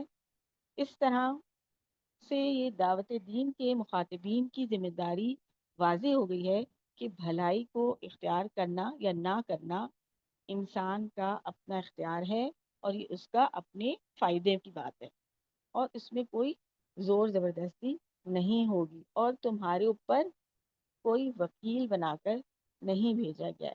تو ہمیں بھی کیا کرنا ہے کہ زبردستی کسی کے اوپر نہیں کرنی، بات پہنچا دینا یہ ہماری ذمہ داری ہے. اس کے بعد اگلا فرد جو ہے وہ بات قبول کرتا ہے یا قبول نہیں کرتا. ہم نے بات پہنچا دی، ہماری حجت تمام ہو گئی. اب اس فرد کے اوپر ذمہ داری عائد ہوتی ہے کہ وہ اس بات کو کیسے قبول کرتا ہے. ٹھیک ہے. اس کے بعد جو آخری جو 2 ہدایات ہیں، آخری میں آیت پڑھ رہی ہوں نیچے، وَاتَّبِعْ مَا یوحیٰ الیک، اور پیروی کرو، پیچھے چلو اس چیز کے جو تمہاری طرف وحی کی گئی ہے. یعنی داعی دین کو ایک اور جو بات کہی گئی ہے، جو ہدایت دی گئی ہے، وہ کیا ہے کہ جب داعی جس چیز کی دعوت دے رہا ہے سب سے پہلے اسے خود اس کی پیروی کرنی، اسے خود جو ہے وہ اس کے اوپر اس کو اپنے عمل میں اتارنا ہے نا. اتباع کا لفظ جو ہے اس کو فالو کرنے کے معنی میں.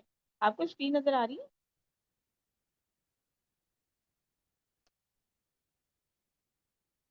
تو ہمیں بھی کیا کرنا ہے کہ سب سے پہلے جو ہے وہ اپنے آپ سے دعوت شروع کرنی ہے. اس کا ہرگز مطلب یہ نہیں کہ ہم کریں گے اس کے بعد ہم دعوت کا کام کریں گے. اس بات کی کیا شیورٹی ہے کتنے عرصے میں ہم ٹھیک ہو جائیں گے؟ تو ہمیں اس بات کی کیا گارنٹی ہے اور ہمارے پاس کہ ہم یہ سوچیں کہ پہلے میں اپنے آپ کو دعوت دوں گی اور پھر اس سے میں دوسروں کو دعوت دینا شروع کروں گی. 2 سال بعد، 4 بعد، 10 سال بعد، 6 مہینے، کتنا ہمیں اپنے آپ کو ٹائم کتنا دینا چاہیے؟ ہمیں تو پتہ ہی نہیں ہے کہ ہمیں موت کس وقت لینی ہے. تو پیروی خود بھی کرنی ہے اور ساتھ ساتھ لوگوں کو بھی دعوت دینی ہے.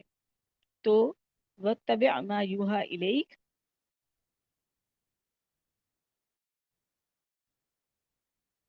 اور دوسری چیز کیا ہے؟ یحکم اللہ، اور صبر کرو یعنی اللہ سے آگے. فیصلہ کرنے سے مراد ہے لوگوں کا فیصلہ ہے کہ جو حق کی آواز سنے اور ان امور کا فیصلہ کرنا ہے جن کے لیے دائی کوشاں رہتا ہے. جو ہدایت جس کو دی جا رہی ہے وہ قبول کرتا ہے یا نہیں کرتا، یہ اللہ کے اوپر ہے. اللہ کو پتہ ہے کہ یہ بات کو قبول کرے گا، یہ مسلمان ہو جائے گا یا یہ مسلمان نہیں ہوگا. اگر یہ مسلمان ہے تو یہ صرف خالی زبانی کلامی مسلمان رہے گا یا یہ پریکٹسنگ مسلم بننے کی بھی کوشش کرے گا. یہ فیصلہ جو ہے وہ اللہ تعالیٰ کا فیصلہ ہے. حتیٰ یحکم اللہ وہو خیر الحاکمین، یہاں تک کہ اللہ فیصلہ کر دے اور وہی بہترین فیصلہ کرنے والا ہے. اللہ تعالیٰ کا جو فیصلہ ہوگا وہ سب سے بہترین ہوگا. یہ بدگمانیاں بھی نہیں کرنی چاہیے کہ اللہ تعالیٰ کوئی غلط فیصلہ کر دے، یا اگر دیر لگ رہی ہے تو کیوں لگ رہی ہے، لوگ نہیں مان رہے تو کیوں نہیں مان رہے. وہ تو سب سے بہتر فیصلہ کرنے والا ہے. اس بات پر بھی ہمارا جو یقین ہے، جو ایمان ہے، وہ ایک ضروری چیز ہے. تو ان نٹ شیل جو ہم نے آیتیں پڑھی، جس کا خلاصہ اور جس کی تشریح خرم مراد صاحب نے بہت انداز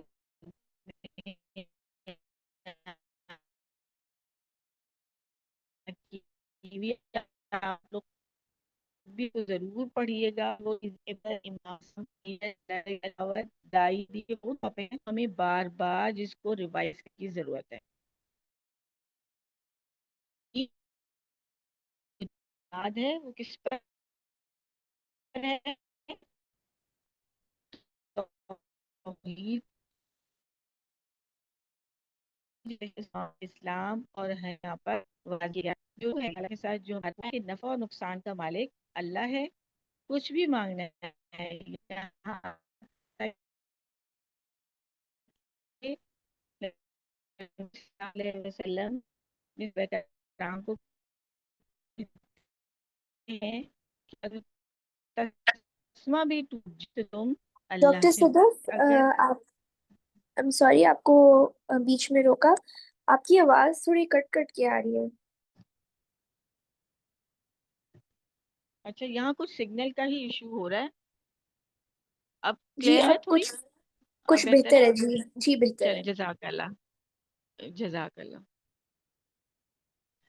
تو اللہ تعالیٰ کے ساتھ جو ہمارا کنیکشن ہے، جو ہمارا تعلق ہے، وہ ہم یہ سوچیں کہ جب مجھے کوئی پرابلم ہوتی ہے، جو ہم کیسے پتہ چلے گا کہ میرا اللہ سے کنیکشن بہت اچھا ہے اور میں اللہ کی بہت اچھی بندی بن گئی ہوں.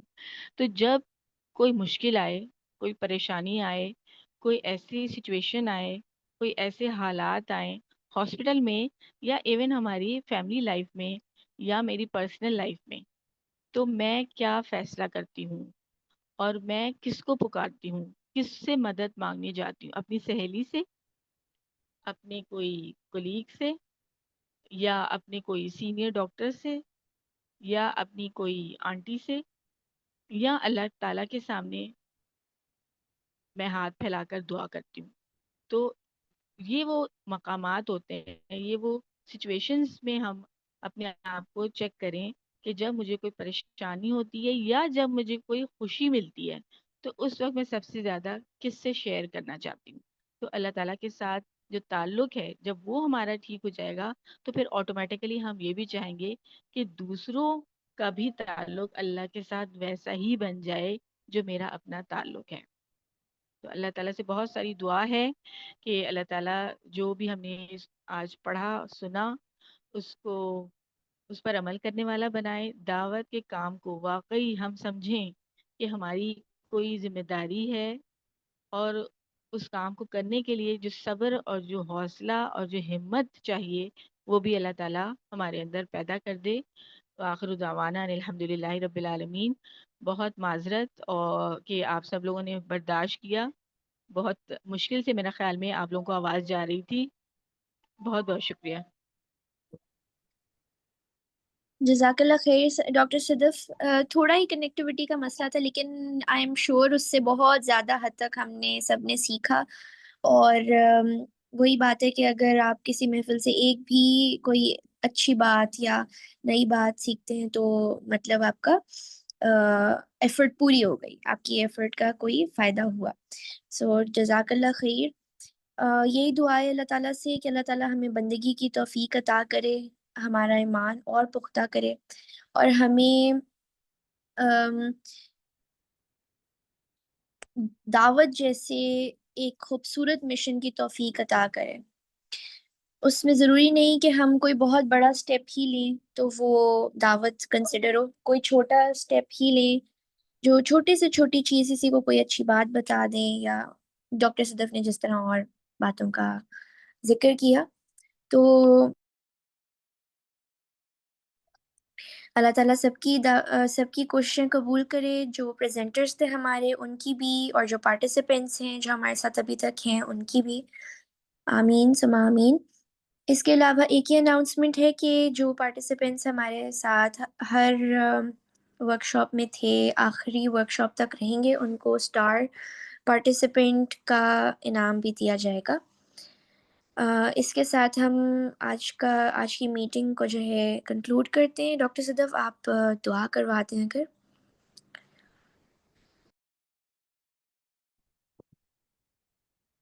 جی، اللہم صلی علی محمد وعلی آل محمد کما صلیت علی ابراہیم وعلی آل ابراہیم انک حمید مجید۔ اللہم بارک علی محمد وعلی آل محمد کما بارکت علی ابراہیم وعلی آل ابراہیم انک حمید مجید۔ اللہ رب العالمین ہمیں دنیا اور آخرت کی بھلائیاں عطا فرما دیجیے۔ رب العالمین ہمیں وہ علم عطا فرما دیجیے جو ہمارے لیے دین اور دنیا میں نفع کا باعث ہو، فائدہ ہو اس میں، اور ہمیں وہ باتیں سکھا دیجیے جو ہم بھول چکے ہیں اور جو ہمارے لیے فائدے کی ہیں۔